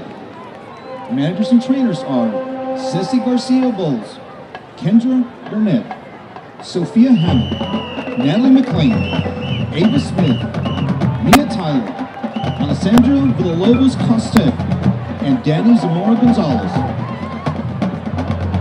And now, taking the field is the award-winning Boerne Champion Charger Band. The band is under the direction of Jason Yance and assisted by Matt Pale, Brian Gregory, Brian DeSalis, Chelsea Martinez, Timo Tristan, and Parker Fajue. The band appreciates the incredible support from BISD Coordinator of Fine Arts, Mr. Ken Peach, Champion High School Principal, Dr. Beto Nahosa, BISD Superintendent, Dr. Thomas Price, BISD School Board, and our Champion Charger Band Booster Organization. Special thanks to our sponsors, Ansura GMC, Schneider Engineering, Promotion Physical Therapy, and Magic in the Sky. The band is under the field direction of drum majors Lauren Woodall, Sierra Fridley, Nick Parra, and Michaela Sanchez. The CHS section of the game is the Baritones. The CHS band member of the game is sophomore Giovanni Martinez. The CHS band freshman of the game is Lonnie Renault. The Champion Charger Band is excited to present most of this year's competitive show, Stairway to Success. This year's show includes music by Whitaker, Salcedo, and Sostakovich. Arrangements by Evan Van Doren and Maldonado. drill by Will Wells. Thank you for supporting the best teams in the state of Texas. We are champion. Ladies and gentlemen, the champion Charger Band.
Thank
you all for your support.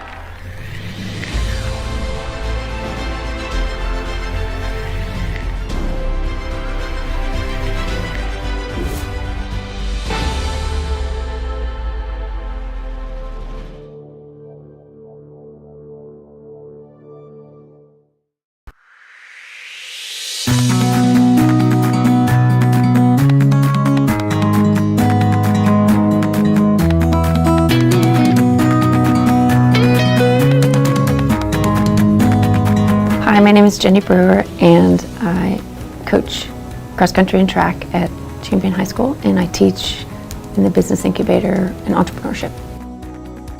I remember my high school cross country coach made a very big impact on me, and when I went to college I realized that I wanted to be a teacher and a coach. I was fortunate enough to get into at Kendall Elementary, and I got hired there to do there as a computer teacher. Now I teach entrepreneurship and the business incubator and practicum. I really focus on, I tell them a lot that they're going to grow in my classroom in ways that aren't really tangible. They speak every day, they have to stand up and they redesign usually a consumer product or packaging of some kind as their warm-up every day. I kind of get them into the mindset of when you're 5 and you go into kindergarten and the teacher asks a question, 20 hands go up. Everyone wants to say, pick me, I want to answer the question. And as they get conditioned into high school, they lose some of that sometimes because either someone has said you're not smart enough, or they're worried about answering the wrong, saying the wrong answer, or they're worried about the way that they're perceived by their peers. And so I try to get them to say, when you're redesigning things, go back to your 5-year-old self and just make it like there's no rules, and to go back to really having an ability to use your imagination. Coach Brewer did a great job of taking students from the beginning stages of their plan, where they were uncertain about ideas, just formulating the plan to a very well polished presentation. So, and that was a lot of the time she spent just with the students in preparing and planning and rehearsing. The coaching, you always prepare to win, and that's what she does in the classroom with her students. I think we were really lucky to have such a woman be able to teach us, and she was just so hands-on. She was definitely our class's mom away from home. She was just amazing, and so if I had a rough day or a good day, I could tell her about it, or if I needed good advice, or I had someone that I could kind of lean on. What an outstanding woman. To do what the things that she does, not only on the coaching field, but in the classroom, speaks a lot of volumes to, why she was our Teacher of the Year and District Teacher of the Year.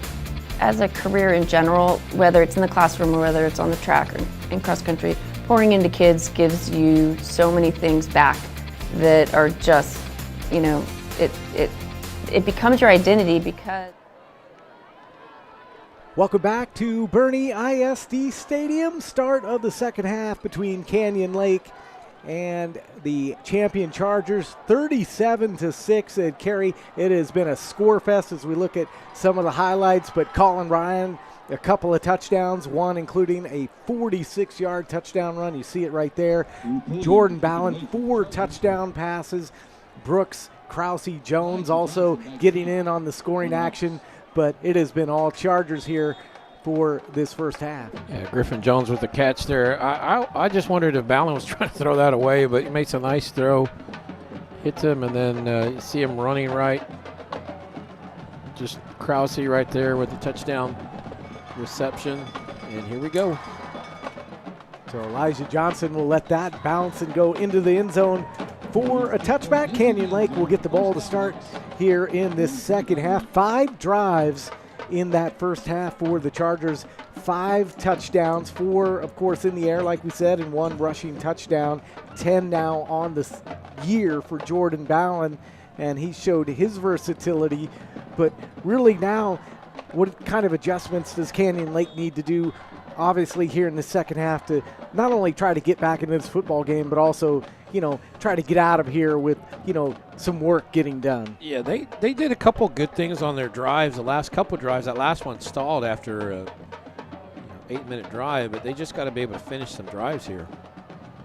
Chase Anderson with the handoff gets around to the outside, and he's tripped up out near the 35-yard line, and that was a nice stop by Tony Graves, but it looks like he went out of bounds around the 32. And again, just able to get to the outside and get around the defense. And, I'm sure that's something they talked about at halftime, but Canyon Lake showing good speed, getting to the outside. Justin Abbott has burst onto the scene here as he takes the handoff on second down, and he is met by a wall, and it looked like Niemeyer on the stop, one of the defensive captains for the Chargers. Goldberg, Sutter Clemens in there as well, and just a whole bunch of Chargers. And a linebacking core for the Chargers making some stops here. Defensive coordinator Blaine Ellis, they made some adjustments. The Canyon Lake Hawks were able to gash him up the middle for a couple of those drives that you talked about, as there's a run by Abbott. And again, he is met by about 4 gray shirts. Vargas as well in on the stop. Evan Poole. Now he fell forward, so he fell right at the marker, and he's going to be about just short. Yeah, half a yard short, about a football length. So 4th and inches. What do you do here? And Coach Drum looks like he's sending the offense back out. Why not? You're down 37-6. You got to try to keep something going. You just need half a yard. So Abbott with the carry, and he does have the first down. Justin Abbott on the carry. Really no decision there to be made, but Cole Reha with the stop there for the Chargers. But the Hawks get a first down, keep the clock moving here. 2 minutes gone by in this third quarter. And we talk about this being the final district game or non-district game for the Chargers, as they will hit the road next week and go to New Braunfels, as Abbott will carry and get about 3 hard-earned yards there before he got popped. Yeah, he got decked. He pops up, but just kind of got lost in the crowd there. But you see his momentum stop. Evan Cool. Yeah, with the hard hit. Picks up 4. It'll be second down and 6 now. Ball spotted at the 40-yard line, but a shorter non-district slate this year for these Chargers. And so you've got to wonder how they're feeling, knowing that they're likely going to get this one in the books tonight and have district play starting next week, as there's looks like a false start. And that's going to go against the Hawks, so that'll back them up. Yeah, and the big thing, and like we talked about pregame, that Coach Kaiser talked about, was just trying to finish. And this, they've done well tonight, not really having to have a strong finish per se, just because they're up so big. But That's one thing he wanted them to be able to do. They only have 3 non-district games. Some teams have 4, 5, 6, sometimes non-district games, and you get to work on things, but Champion has to try to get it all ready and be ready by next week. And they only also had 1 scrimmage because they have spring training, so they have to give a week back in August. Anderson, lefty, Wide open. throws it up, got a man, and it's caught by Marshall McConnell, and he's going to be down to the 30-yard line, and that's a big-time pass play for the Hawks. Well, and that's what the wing team, that's what they do. They get the defense selling out to stop the run, and you see him just wide open there on the replay, just nobody around him. 35-yard completion as rolling out is Anderson. He's going to go to the air again, has a man. That ball is almost picked off. Evan Kuhl had a chance, and he's going to wish he had that one back. And it looked like Anderson had a couple different options there on that play, and he kind of underthrew one and overthrew the other, whichever one he was going to. And very fortunate that for them that Kuhl did not pick it off. Coming into tonight's contest, Anderson in really a game and a half after that suspended game in Fredericksburg last week. 205 yards passing, a couple of touchdowns.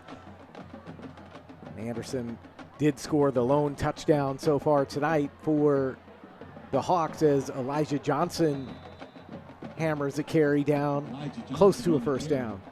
I tell you, Johnson's a big hit, and you see that delivers a nice stiff arm right here. Watch him. Defender comes up. Looks like Graves was on the receiving end of that. Jared Wingo was the man who finally pushed Johnson out of bounds. So 3rd down and short coming up here. And the Hawks doing a nice job here on this opening drive of this second half. Trying to cut in to this 31-point deficit here. And a handoff is to Chase Anderson. And brother to brother. And the ball down near the 20-yard line. Hunter Anderson, the quarterback, his brother. Well, we saw this nice drive like this earlier. They went 8 minutes, but they didn't finish. You cannot have 8-minute drives and not score. They did that once. You can't have too many of those and win a game. You have to be able to finish on these long drives.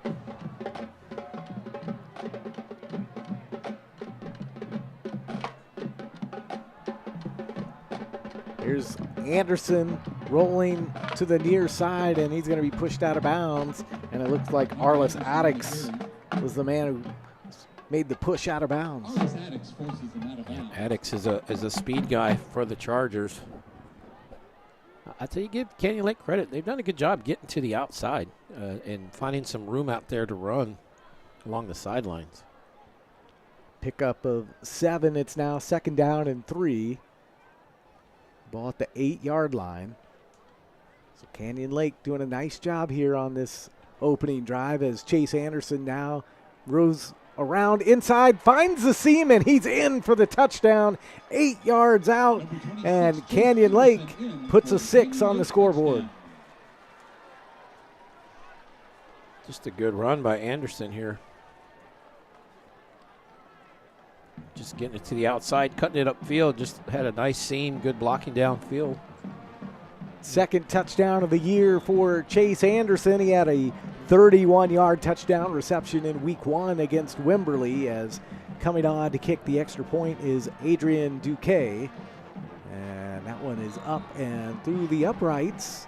And with 6:57 remaining here in the 3rd quarter, Canyon Lake has cut it to a 37-13 deficit. We'll go ahead and step away. We'll be back on the Chargers Sports Network.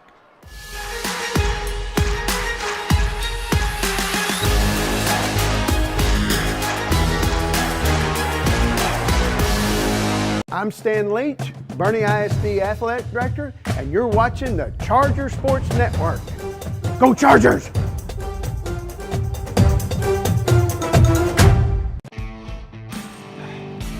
The Dog and Pony Grill has been committed to the Boerne community for over 10 years.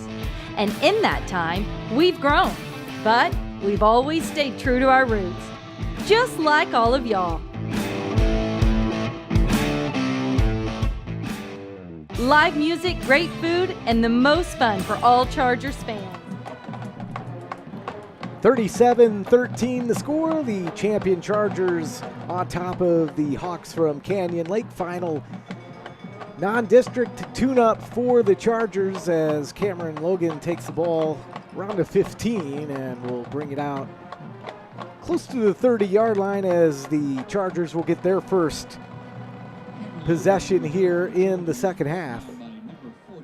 That's a good drive by the Hawks. 11 plays, 75 yards, took 5:03 off the clock. So that one previous long drive, they went 8 minutes and didn't score. 8:02 and didn't score, and missed that field goal. If you're going to take that much time, you got to be able to punch it in, and they did right there.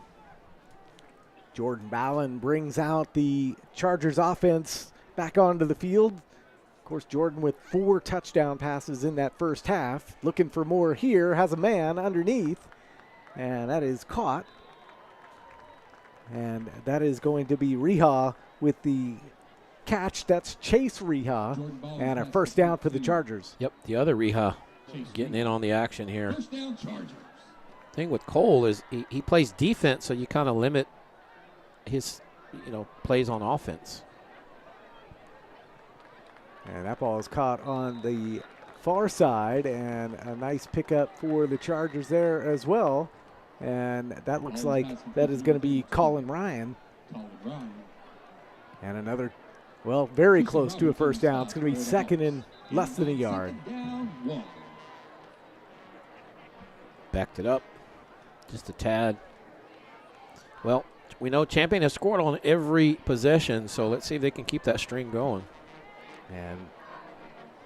And that ball gets away from Ballin. He'll pick it up, and now he is in big-time trouble, and he's just going to throw it away, and the catch is made by Evan Bates, the senior, and he's going to actually lose some yards, but it could have been way worse. Yeah, and that's where and Bates doesn't know where he is, but you tell him, hey, just drop it. You got your hands on, but he didn't know where he was. He's just trying to help the team out. But he does back him up just a couple yards, 2 yards. Allen gets the play call from the sideline. It's 3rd down and 3, so still very makeable. And there is the run from Colin Ryan, and that's going to be a Chargers first down. Colin Ryan on the carry, tripped up at number 8. Colin Ryan getting a lot of the workload running the ball. Like I said, Cole Reha is, of course, the running back as well. He starts the game, but then he plays a lot of defense, so you got to give him his rest in there. 9-yard pickup and a first down. So from the 43, Ballin rolling out to the far side. A lot of white shirts in the air, and he's finally pushed out of bounds. He always gets that late push on him, and he always gets shoved out of bounds or hit late or something. He just frustrated. There is a flag that came out in the secondary. Came out early in the play. Let's see what it is right there. But you see Ballin using that speed to get away from the defenders.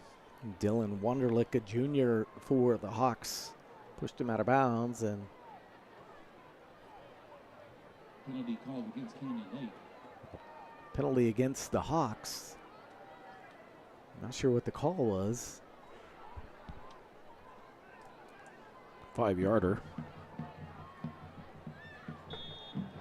Now it's first down and 5, and another wild snap as Ballin picks it up. Little shovel pass underneath to Colin Ryan.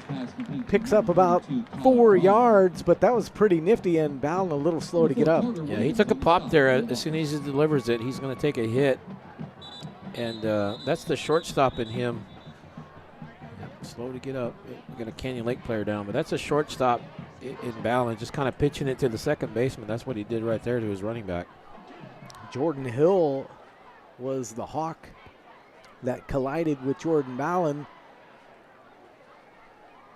And so an official's timeout there on the field, and good to see him get up. He'll get up on his own power and walk off. Kind of a little wobbly, but he's walking off under his own power at least. Get a look there at the Chargers sideline. And the little thing I love about Chick-fil-A nuggets is that they're And we talked about that game next week at Canyon, but what about this new district, Carrie, that the Chargers find themselves in? It's going to be challenging, I think. Yeah, a lot of new teams that they haven't played before. Canyon Lake, Lehman, Hayes, Seguin, of course, MacArthur, which is where Coach Kaiser went to high school, Smithson Valley, and, of course, Wagner. Smithson Valley dropping down from 6A to 5A. They're going to be tough. Second down and a long two. That snap gets away from Ballin, and he is going to a pass off, and that ball is intercepted in the defensive secondary. And the Hawks get the first break of this second half. And Brody Ross, with that interception. And that play was in trouble from the start, Kerry. Yeah, bad snap, and then Ballin kind of throw it on the run. I think he had a guy downfield that he saw, just not able to get it to him. You see the ball just bounces off of him, and then he rolls right. He's getting tackled. He tries to throw deep, but he underthrows it, and that stops the champion streak of scoring on every possession. But, you know, if that's the first time you don't score in a game late in the third quarter, that's not a bad streak. Yeah, you're doing pretty good. So for Ballin, that was his third thrown interception of the year as Chase Anderson runs the football on first down, and he picks up 3 yards before Wingo drives him out of bounds, and will bring up second down. Jared Wingo along with Andrew Simmons on the stop for the Simmons Chargers. on there, but that's one of the few plays that the Hawks have run to the outside that they didn't bust 10, 15 yards. So good job of limiting them to 3 or 4 yard gain there. Clock stopped at 4:06 here in a very fast-moving third quarter. Play action fake. Anderson going to go to the air, but badly underthrown, but he was under pressure. There was really nowhere to go as Vargas put a little hit on the quarterback. He did kind of have Griffin Williams, the tight end, who we saw him connect with earlier. He kind of had him there near the 50, didn't see him because, like you said, he's under pressure. He's under duress. He was just trying to get rid of that ball and avoid the sack and not take the loss. So now a long third down coming up here. Last week in the first half against Fredericksburg, 11 first downs for Canyon Lake, and trying to get another one here as flushed again out of the pocket. Vargas in hot pursuit of Anderson. Anderson going to tuck it, and he is going to be short. He gets out to the 45-yard line, and now it's another fourth down call here for Coach Drum and the Hawks. You see him pocket collapses. He's able to get outside of the defender right there who's chasing him. Robin Vargas just gets a couple 3 yards, but still going to be fourth down in about 3. And at this point, yeah, you're down 37-13. Why not go for it?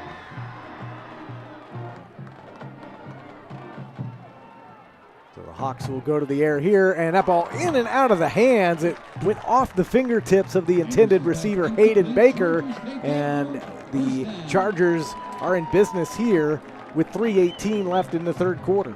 See the throw; it's in traffic, so just there was a lot going on that play. He would have had to thread the needle on that one because there's so many defenders around. So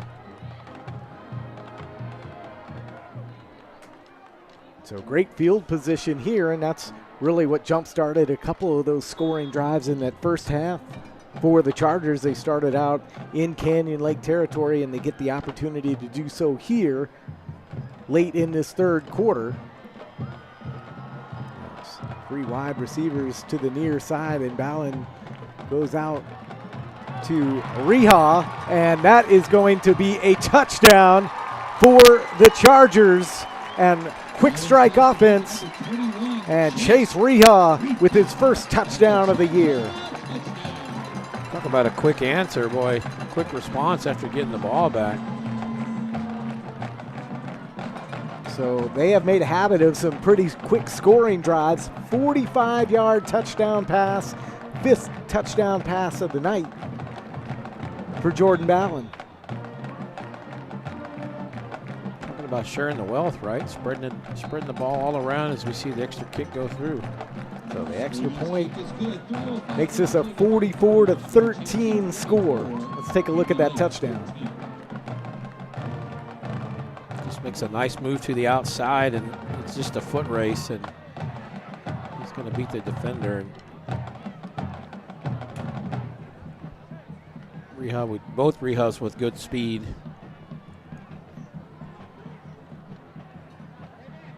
Coming into tonight, Reha's season long was 22 yards, and now a 45-yard touchdown, his longest reception of the season, and that puts the Chargers comfortably back on top. They've been pretty comfortable all night, really, to be honest, and so, you know, now we'll see if Canyon Lake is able to respond. They had a nice drive, 5 minutes before they had that last drive that they weren't able to get anything going, and basically a 4 and out, and set the Chargers up with good field position. Yeah, and I thought Canyon Lake they'd gotten a couple things done on the ground game. They went to the passing game and just not able to get it. Kind of got away from their strength there, but Chargers make them pay. They go one play, 45 yards, only took 13 seconds, and they get on the board. They scored every possession except for one. That's Elijah Johnson, and that's going to be a touchback as he caught it on the run into the end zone. 3 minutes to go here in this third quarter. Dan Hawkins, Kerry Barboza on the Charger Sports Network. Again, wanted to give a shout out to Don Holmes from the Hilltop Reporter. You can find him on Facebook. He, again, provided us a lot of information about Canyon Lake that we didn't have, so we really appreciate all of his help. And, you know, it's all the sports writers, honestly, and people that cover sports around the area that make what we do, you know, so much fun, and it's really a helpful community as well. Yeah, those writers, though, I don't know. I'm one, so I don't know. Oh, I was trying to be coy, but hey, yeah, that's true. Those writers. Evan Cool with the stop there on that first down run as Abbott took another pop, and Cool has laid him with a couple of pops tonight. Well, we've called Cool's name quite a bit tonight. I'd venture to say he's up there top 2 or 3 in tackles for the game tonight. Evan last week had 5 tackles and an interception in that one-score game lost to Eagle Pass. There's a run from Abbott that results in a first down, so the Hawks move the sticks, keep the clock going here on this drive. Well, Chargers up 44-13, but it's late in the third quarter, but Canyon Lake just kind of sticking to what they do, and that's just the 3-4 yard run up the middle or the outside, and just that's just kind of who they are. That's how they're built. Play action, but nowhere to go as Anderson forced to run, but he ends up with a pretty nice run, but it looks like he stepped out of bounds near the 43-yard line. But Hunter Anderson, the quarterback, he's not afraid to run, and he's got some speed for a big guy too. Yeah, he's big, big built quarterback, and he can move. And that time though, the Champion defense, even though he got 7-8 yards on that play, but Champion defense did not fall for that play action, and nowhere for the quarterback to throw, Anderson.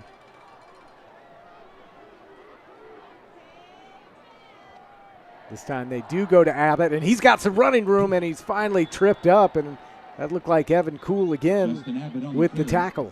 Yeah, there's a flag came out at the line of scrimmage, so I thought there was a hold early. I think Sutter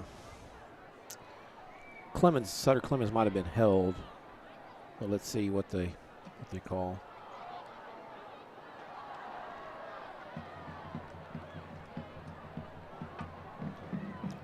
So it'd be Sutter Clemens. I think you're right. We'll see how far this backs him up. Oh, they call a false start, not a holding. That's better than a holding call if you're Canyon Lake. Backs the ball up to the 38-yard line, so now 2nd down and 8.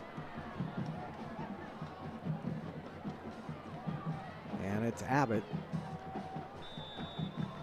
And a whole host of gray shirts. About 10, 15 guys in on that play right there.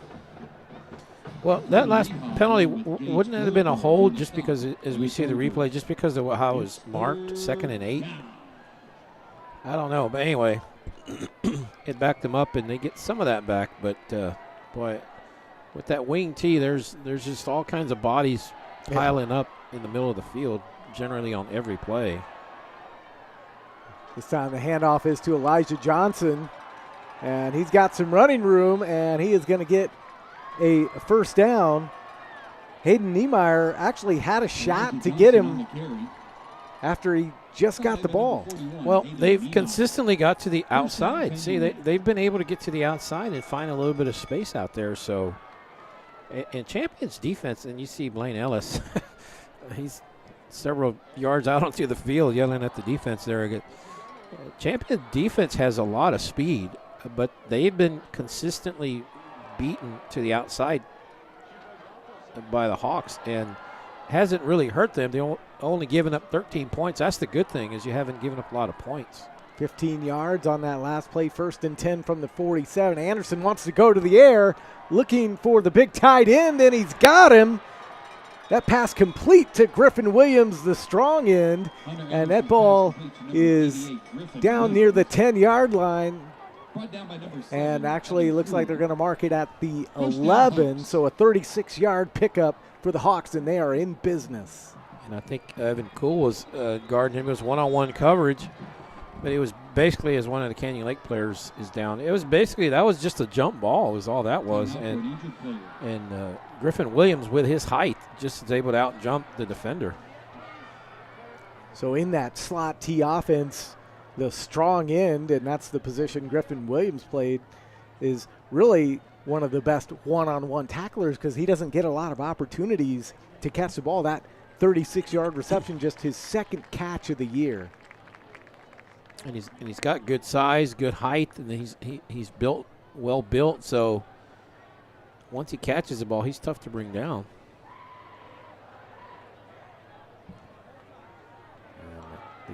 Injured Hawk walking off under his own power, so good to see.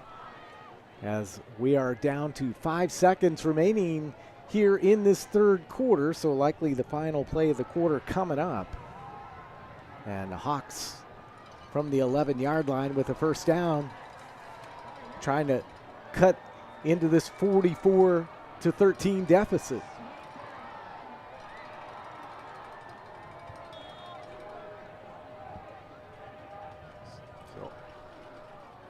Abbott the lone setback and a penalty coming up. Oh, it looks like maybe a timeout. The quarter. Yep. End of the 3rd quarter here at Boerne ISD Stadium. All Chargers here so far. And the 4th quarter's coming up on the Chargers Sports Network.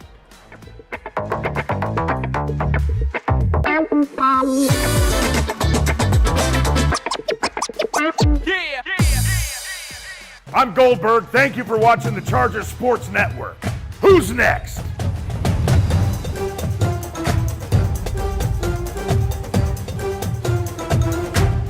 There are just some things you can count on when you live in Boerne, Texas. Good people, great families, and amazing schools. I'm Tyler Ferris. And I'm Megan Hembry, and for over 10 years, we've taken great pride in transforming your smiles. We're Ferris Orthodontics, and just like you, we're here to stay.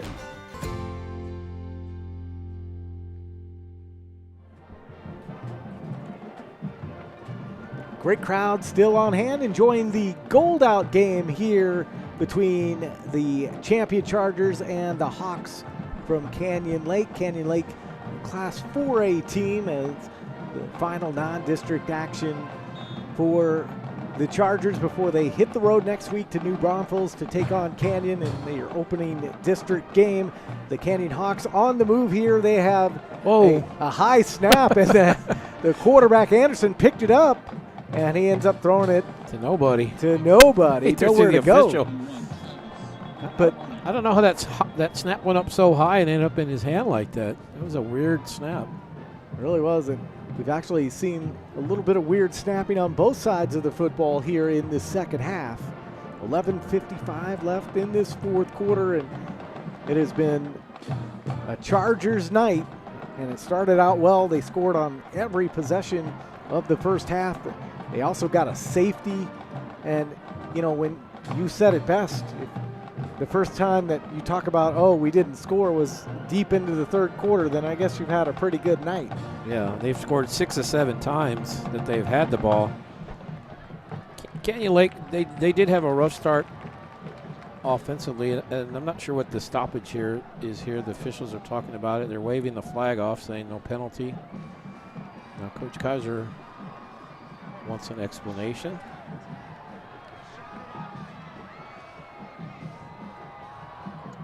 But Canyon Lake did have a rough start, but the last few drives, they've been able to sustain some things. They had that long drive, 8-minute drive. They had a 5-minute drive, so they've been able to put some things together. Canyon Lake's lined up, but the officials are still talking. So Canyon Lake had that 8-yard touchdown run from Anderson to start things off in this second half, and then Jordan Ballin threw an interception to Brady Ross of the Hawks. And then after Canyon Lake turned the ball over on downs, Chase Reha with a 45-yard touchdown reception, his first of the year.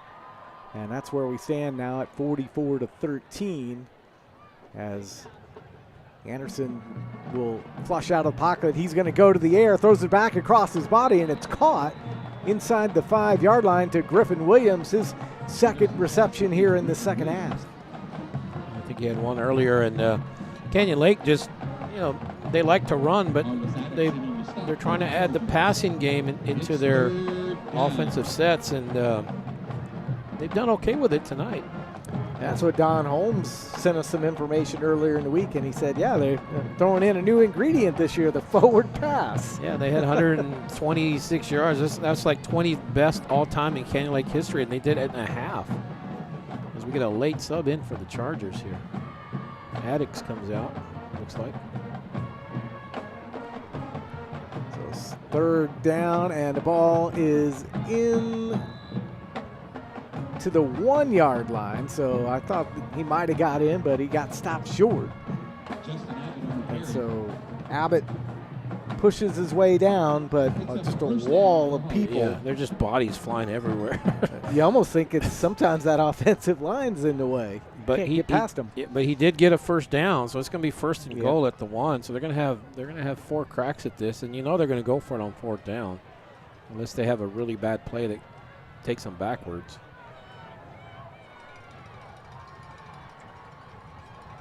So it's Elijah Johnson and Abbott in the backfield, and it's Anderson pushing his way. And the officials run in, and that's going to be a touchdown. Got the little for bush the push. Hawks. Yeah, they got the little bush push on that. Just remember USC back in the day. Watch his running back comes in from behind, pushes him forward, and Canyon Lake kind of doing some things here in this second half. Their second touchdown, so figuring some things out. They're picked to win their district, so. Extra point up, and it is good. And it's a 24-point lead now for Champion after the Hawks get the 1-yard touchdown run from Anderson, his second touchdown here of this second half. In fact, his third touchdown of the game. So he has accounted for all the scoring. And in fact, if you date back to the game against Fredericksburg last week, he's accounting for all the scoring in the last 2 games for the Hawks. We got a Hawks player down. So we'll go ahead and step away with 10:17 left in the game. Champion still up 44-20 on the Charger Sports Network.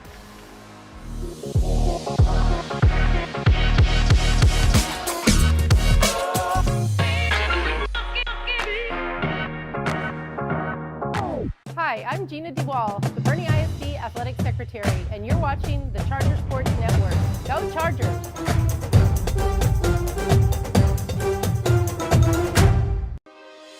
Hey, I got another one for you. And just look at the hole in this line. You could drive a truck right through there. I mean, the refrigerator William Perry could get a first down there. But you know who's going to get their number called for this one? Yeah, that's right, Dr. Ferris. He's like a ligating linebacker. Boom, just like that. 44-20 the score here as the Chargers lead the Hawks from Canyon Lake, and the Chargers about to get the ball back here after the Hawks touchdown, and that is going to be Brooks bringing it out to the 27-yard line. And Carrie, you talk about a football team with some things to work on. What are the things they need to focus on here in this last part of the football game as they look ahead to district play? I think, you're up comfortably to 24 points. I just think you want to close strong. Not that you want to score a lot and run up the score, but you just want to have a good finish, maybe defensively shut them down, keep them from scoring. And right now, I just think with this lead, you just want to get out of here healthy and shorten this game. A new quarterback in, Brock Browning, the junior, comes on as Jordan Ballin's night looks like it might be over. And that was, there's just a bad snap there. Yep. So an inauspicious start here for the Chargers on offense as Browning goes to the air there and has a man, and it's complete. And that is going to be Wyatt Chandler, the senior. And they pick up about 6 yards. Gain of 3 brings up 3rd down 7. Got that penalty yardage back. Yep. 3rd down and 7 here from the 30-yard line. Campion, I think right now is just content to let this clock burn. Plenty of time on the red clock, just rolled under 10. Browning out of the shotgun. He's going to go to the air, and that was in and out of the hands of Wyatt Chandler. Chase Anderson is the one that broke it up, so yeah, Iron Man guy, two-way player. So 4th down, and so for the first time tonight, the punting unit will come on. Yeah, that's pretty good. You're not punting until early in the 4th quarter. So Brooks on to do the punting. Whoa. High snap, but he pulls it down. Carter Williams is going to let that just bounce. He's not going to try to pick it up and get a little friendly bounce down to around the 22-yard line. So Canyon Lake will come back here, try to get things going. Their last drive carry, 9 plays, 75 yards, and a nice 4:46 off the clock. That's Canyon Lake football there. Yep, 4:46, and then the touchdown before where they scored, they took 5:03, so 2 5-minute drives roughly. So they took 10 minutes off the clock in basically a little over a quarter.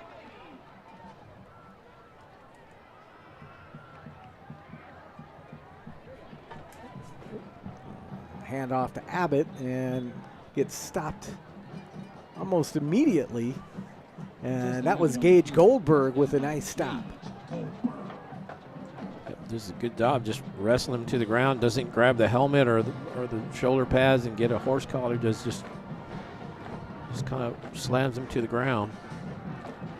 And so, I often think when I see a team that plays 2 close games, Carrie, like the Chargers did in their first 2 games of the season, as you see the run there from Abbott, and he is going to get stopped by about 5 gray shirts. Evan Kuhl was there, Addix was in there, Reha was in there. Yeah, Simmons also, just a straight run up the middle. But I was thinking about that as I saw that tackle and the couple plays before that, but they've played 2 really close games, and now this is not a close game. So these are maybe the kind of plays that you just saw what a coach is looking for as well. Do we keep our foot on the gas pedal? Right, and the bigger picture is getting ready for district, and I think this helped the Chargers get ready for district.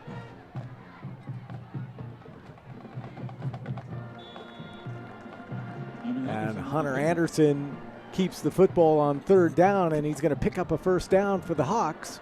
And the clock will continue to run here in this 4th quarter. Well, this is, we talked about Canyon Lake, the brand of football. He needed 4 yards, and he got 4 yards. So, and like I said, they're down 44-20, but they're not in a hurry. That's just they just staying true to who they are. Chase Anderson gets the handoff, goes to the far side. He's got a 1st down and more. Chase Anderson on the carry. Gets pushed out of bounds by Grant Menzies, the junior, into the ball game for the Chargers. Got Camden Miller coming in. A couple of different players coming in and out for the Chargers. Luke Rossi in. 1st and 10 from the 44. And another run straight up the gut for the Hawks. Justin Abbott on the carry. And that was Justin Abbott. And making the tackle, Nico Lopez. Champion just trying to move players in and out, and there's just too many. They had to burn a timeout because they would have had too many men on the field. Timeout on the field with 6:18 remaining in the contest. Chargers on top. We'll take a timeout on the Charger Sports Network.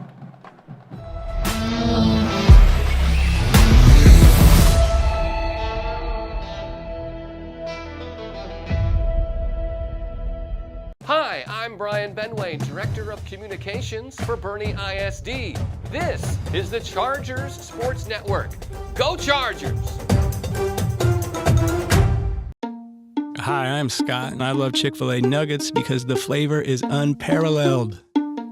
As soon as you bite into them, you're in a happy place. The seasoning is perfect. Hey, I'm Giovanni, and a little thing I love about Chick-fil-A nuggets is that they're perfectly breaded. There's just that right amount of crisp. I don't know what they're doing in the kitchen, but it's pure magic. 2nd down and 4 coming up for Canyon Lake as they are on the move here. They've kept the ball now for about 2.5 minutes on this drive. And Kerry, it seems like Canyon Lake has really a lot of success when they're able to sustain these drives. And you talked about just getting the yards they need. They're not particularly in a hurry to chew up big plays. They stay true to themselves. And I guess they have to get ready for their own district play. Yeah, and they start this type. Look at this play. Here we go. And that is Justin Abbott. He's got a 1st down and more. Down into Chargers territory to the 40-yard line. Pickup of 10. Arliss Addix along with Nico Lopez on the stop. 1st down Hawks. Addix and Lopez with that stop there. So the Hawks have picked up the pace here. We talked about them not being in a hurry, but they are on the move now. Caden Rodriguez, we haven't called his number since the 1st half. Yeah, and they're down 24, but, they're not throwing. They're still running the ball. So, but playing a team like this is good for Champion because Champion, has seen Liberty Hill playoffs the last few years, and Liberty Hill runs a form of this very similar type of offense. When you're this type, you either run the wing tee or a slot tee that's where a flag came out is what it was. Yeah, it was the offsides penalty on the Chargers. And so offsides called against the Chargers. It'll be 1st down and 5.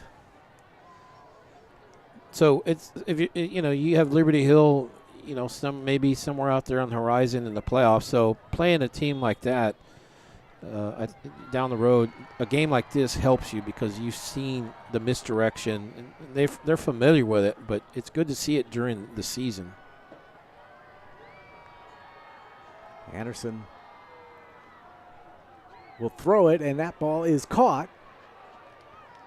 And another nice play for the Hawks. And that is the tight end, Griffin Williams, with the reception. Another first down for the Hawks. He's got about 4 or 5 catches, and you see him right here just kind of rolling out and makes a nice catch. Chase Anderson picking up a couple of yards, and you can definitely feel the pace has changed as the Chargers now trying to rush in the subs. Yep, Canyon Lake trying to get on the board. And Champion just trying to get everybody in the game at this point. 24-point lead with under 5 minutes. And now, so far on this drive, over 4 minutes and counting on this drive, as Anderson going to go to the air, has a man, and it is caught for the touchdown by Hayden Baker. That was a nice pass from Anderson. Yep, they drew the defense in a little bit and just threw it over the top, and they just timed it. So that's what you do on this type of offense. You just run, suck everybody in, and then you just throw over the top, see if you can get them. And that time they're able to hit it and get a touchdown. First touchdown pass of the year, or reception, I should say, for Hayden Baker. And that is the first touchdown of the night scored by somebody other than Hunter Anderson. Anderson picks up his 3rd touchdown pass of the year with that throw to Hayden Baker, and they'll go for 2 here as Elijah Johnson will squirt into the end zone. And Kerry, I'd say with that drive, Canyon Lake really making this game pretty respectable for themselves. Well, they're making it interesting. Now, what do you do if you're the Chargers? Because you got 4:33. With 4:33 left to play in the game, your score champion 44. Canyon Lake. It's a 13-point game. Actually, excuse me, 14 points. So a 2-score game. Yeah, it's a 2-score game. That's what that 2-point conversion got it to 2 touchdowns. So if you're the Chargers, we saw that last series. They brought in some backups and took Ballin out. So what do you do here going forward? Do you just put your starters back in and see how guys you go finish? Some coaches don't. They say, hey, you other guys, show us what you can do. We're not going to bail you out if you get in trouble. So, I mean, give the Hawks credit. They were down 37-6 at the half, and they've scored 3 touchdowns here in the second half. Canyon Lake has given up a touchdown, the 45-yard touchdown pass to Chase Reha back in that 3rd quarter, the lone score for the Chargers here in the second half. And like Kerry said, we're at a 2-score game here with lots of time left, 4:33. Watch the onside. And there it is. You called it. And diving down and keeping the football are the Chargers. They had the hands team in there. They knew that was coming. Yeah, they did. They had 10 guys within the line, within the 10 yards, and they had 1 guy back. They didn't really think that they were going to kick off. So, and if Canyon Lake had recovered, that would have made it really interesting. And if they would have scored, it would have made it, 1-possession game. So Brock Browning will lead the Chargers offense back out onto the field for his second drive in relief of Jordan Ballin. And the Chargers trying to put some more distance between them and the Hawks. And a nice run on first down, close to a 16-yard pickup. And that's Anthony Ortiz. Nice run. Yep, and that's what you want if you're the Chargers. You want to get out of here. Don't give Canyon Lake any opportunity and just run the ball. It's a 16-point game, so I said 14 earlier, but it's 2 possession because if they get it, they'd have to go for 2. See, and right now they're just going to burn clock. Fancher is in the game in the slot.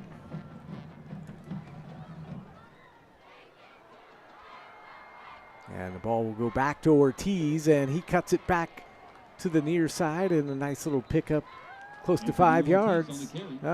Call it 3 where he was marked down, and it looks like there might be a penalty. It's going to be a hold on the Chargers. So Holding called against the Chargers. back it up. That's going to wipe out a pretty good run by Ortiz, who's had a couple good runs. He'll keep some of it, but it's a spot foul, so wherever the infraction took place is where they'll mark it. But basically it was the line of scrimmage.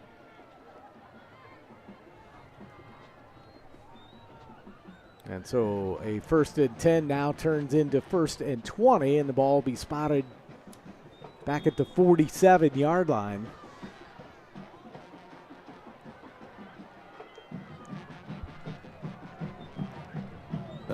And again, the clock is winding, so the Chargers content to just roll time off the clock here. Shorten this game.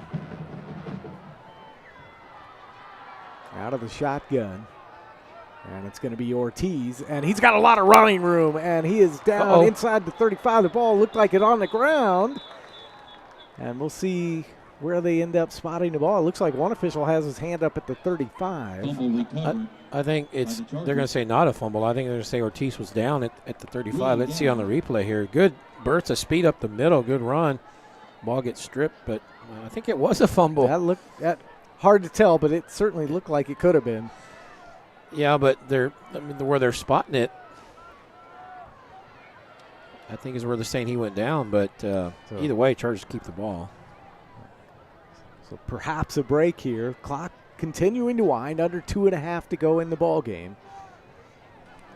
And so it'll be 2nd down and 8.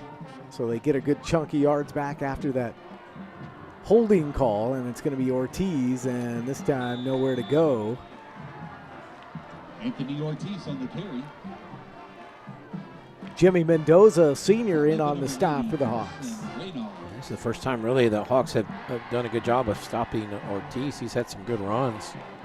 Helped the Chargers burn the clock, and yeah, he didn't get a whole lot there. Actually, he lost a couple, but Carson Reinar is also in for the Hawks. But what he did is he kept the ball, he kept the clock moving, Ortiz did, and it's a chance for the Chargers to bleed this clock a little bit more. And basically a 1st down would end the ball game, and for all intents and purposes. They're going to take a timeout here, champion is.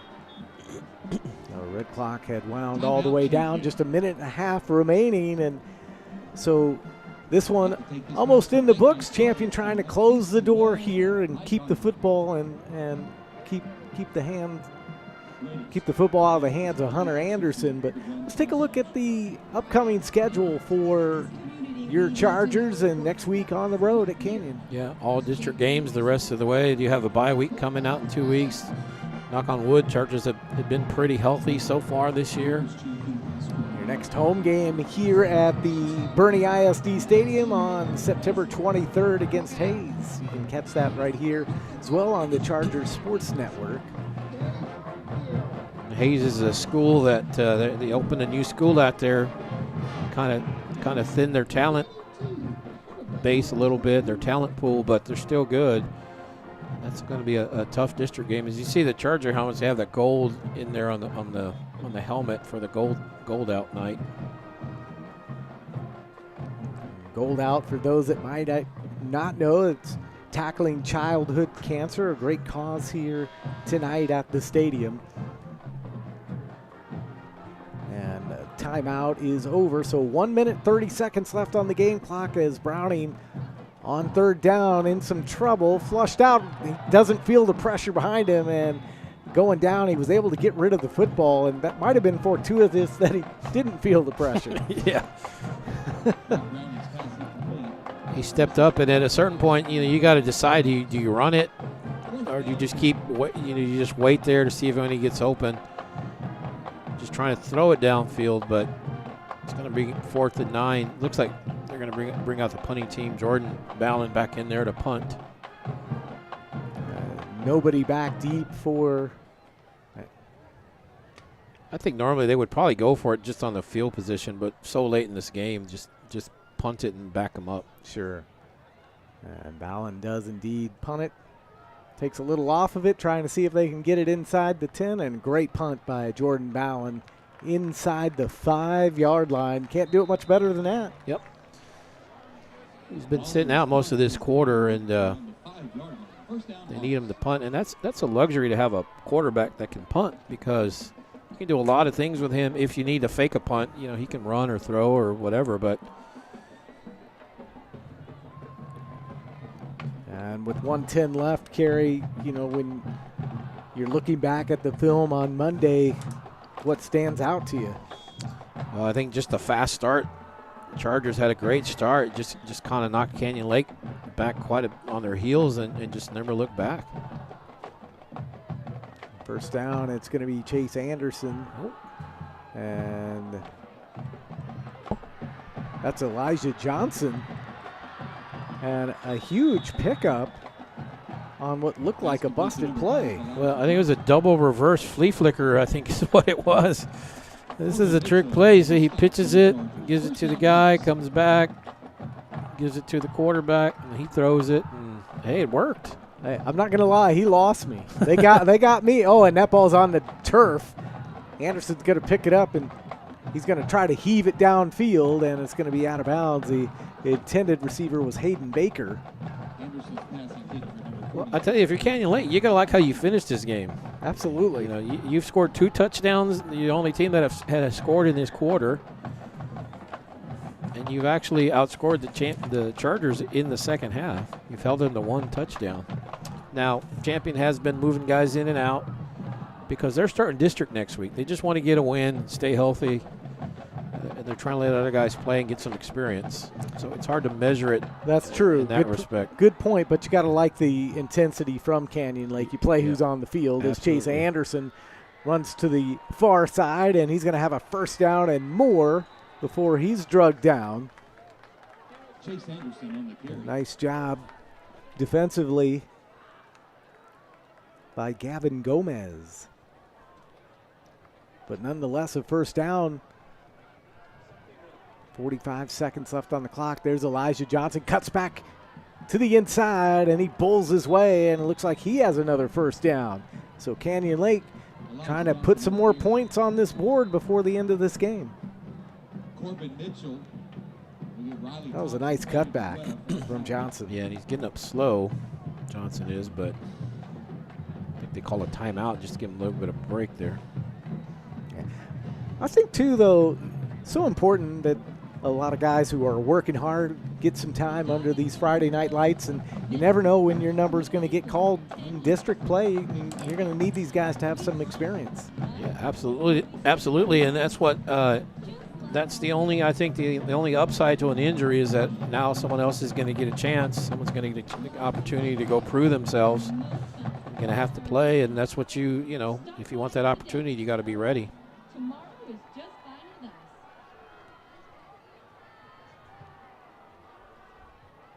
38 seconds left on the clock. Canyon Lake is not sitting down for this one. They're trying to get it into the end zone. They trail by 16 points. If you could punch it in now, you might have a chance at an onside kick. As Hunter Anderson back to pass. He's going to throw it deep. He's got a man, and it looked a little bit short. It's going to be incomplete. It was intended for Marshall McConnell, and if Anderson would have been able to put just a little more mustard on that, that would have been a completion. Yeah, the only thing working against the Hogs right now is just the time. They have 2 scores and 2 2-point conversions just to tie it. And in a 2-point conversion, I mean, that's really like having to score a touchdown again. So it's really, they have to score 4 touchdowns. They got to score, get the ball at the 3, try to punch it in the end zone again, get an onside kick, score again, and punch in another 2-point conversion. Second down and 10 from the 27-yard line. It's Caden Rodriguez in motion, and now back to the air again. Got a man wide open, and that's going to be caught by Carter Williams. A touchdown for the Hawks with 30 seconds to go in the game. 40 seconds on that scoring drive, and what's that saying? Are you saying there's a chance? Telling me there's a chance. 27-yard touchdown reception for Carter Williams. And they're going for 2 here. And this is a big 2-point conversion.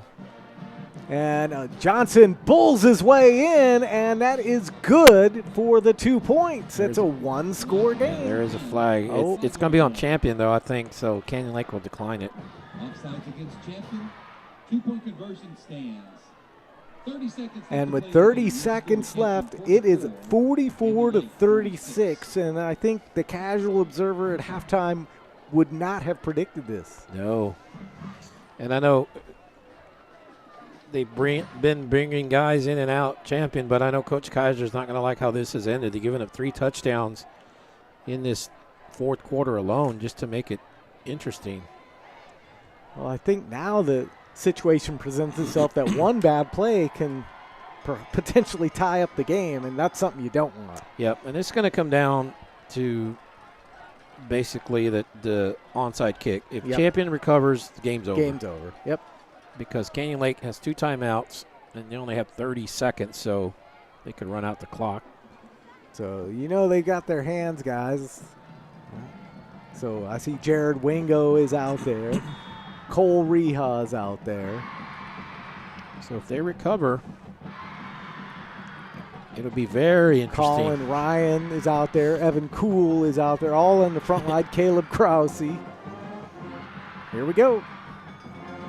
And it bounces up in the air, and that should be the ball game as the Chargers will get the ball. And so they should just have to kneel down and finish this one out. Andrew Simmons comes up with the onside kick. Yep, and that should do it. And got a pretty good onside kick. You want that. You want that rolling, and then they got a good bounce. Yeah, you got that. You want that big bounce. You want that bounce up a little bit higher instead of back the way it went and right into Simmons' hands. But a valiant effort by the Hawks. Yeah, not a bad kick. Last time they went right side. This time they try to go up the middle.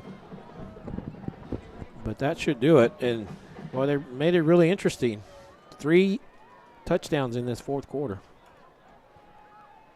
So Ballin comes in to take the final snap, and he will drop to a knee. And that is your ball game. 44-36 is going to be our final tonight from Boerne ISD Stadium.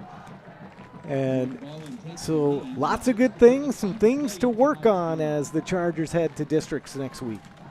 Yeah, a good win for the Chargers, and that's the main thing, just getting you ready for district play. And I don't know, you got to give Canyon Lake a lot of credit for playing to the end. They scored 3 touchdowns. You know, if Champion had left the starters in, probably not that close. Yeah, how would that have turned out? But, sure. But they didn't, and Canyon Lake played well. And give them credit. Biggest thing for the Chargers is the win, and then they start district play and get ready for next week.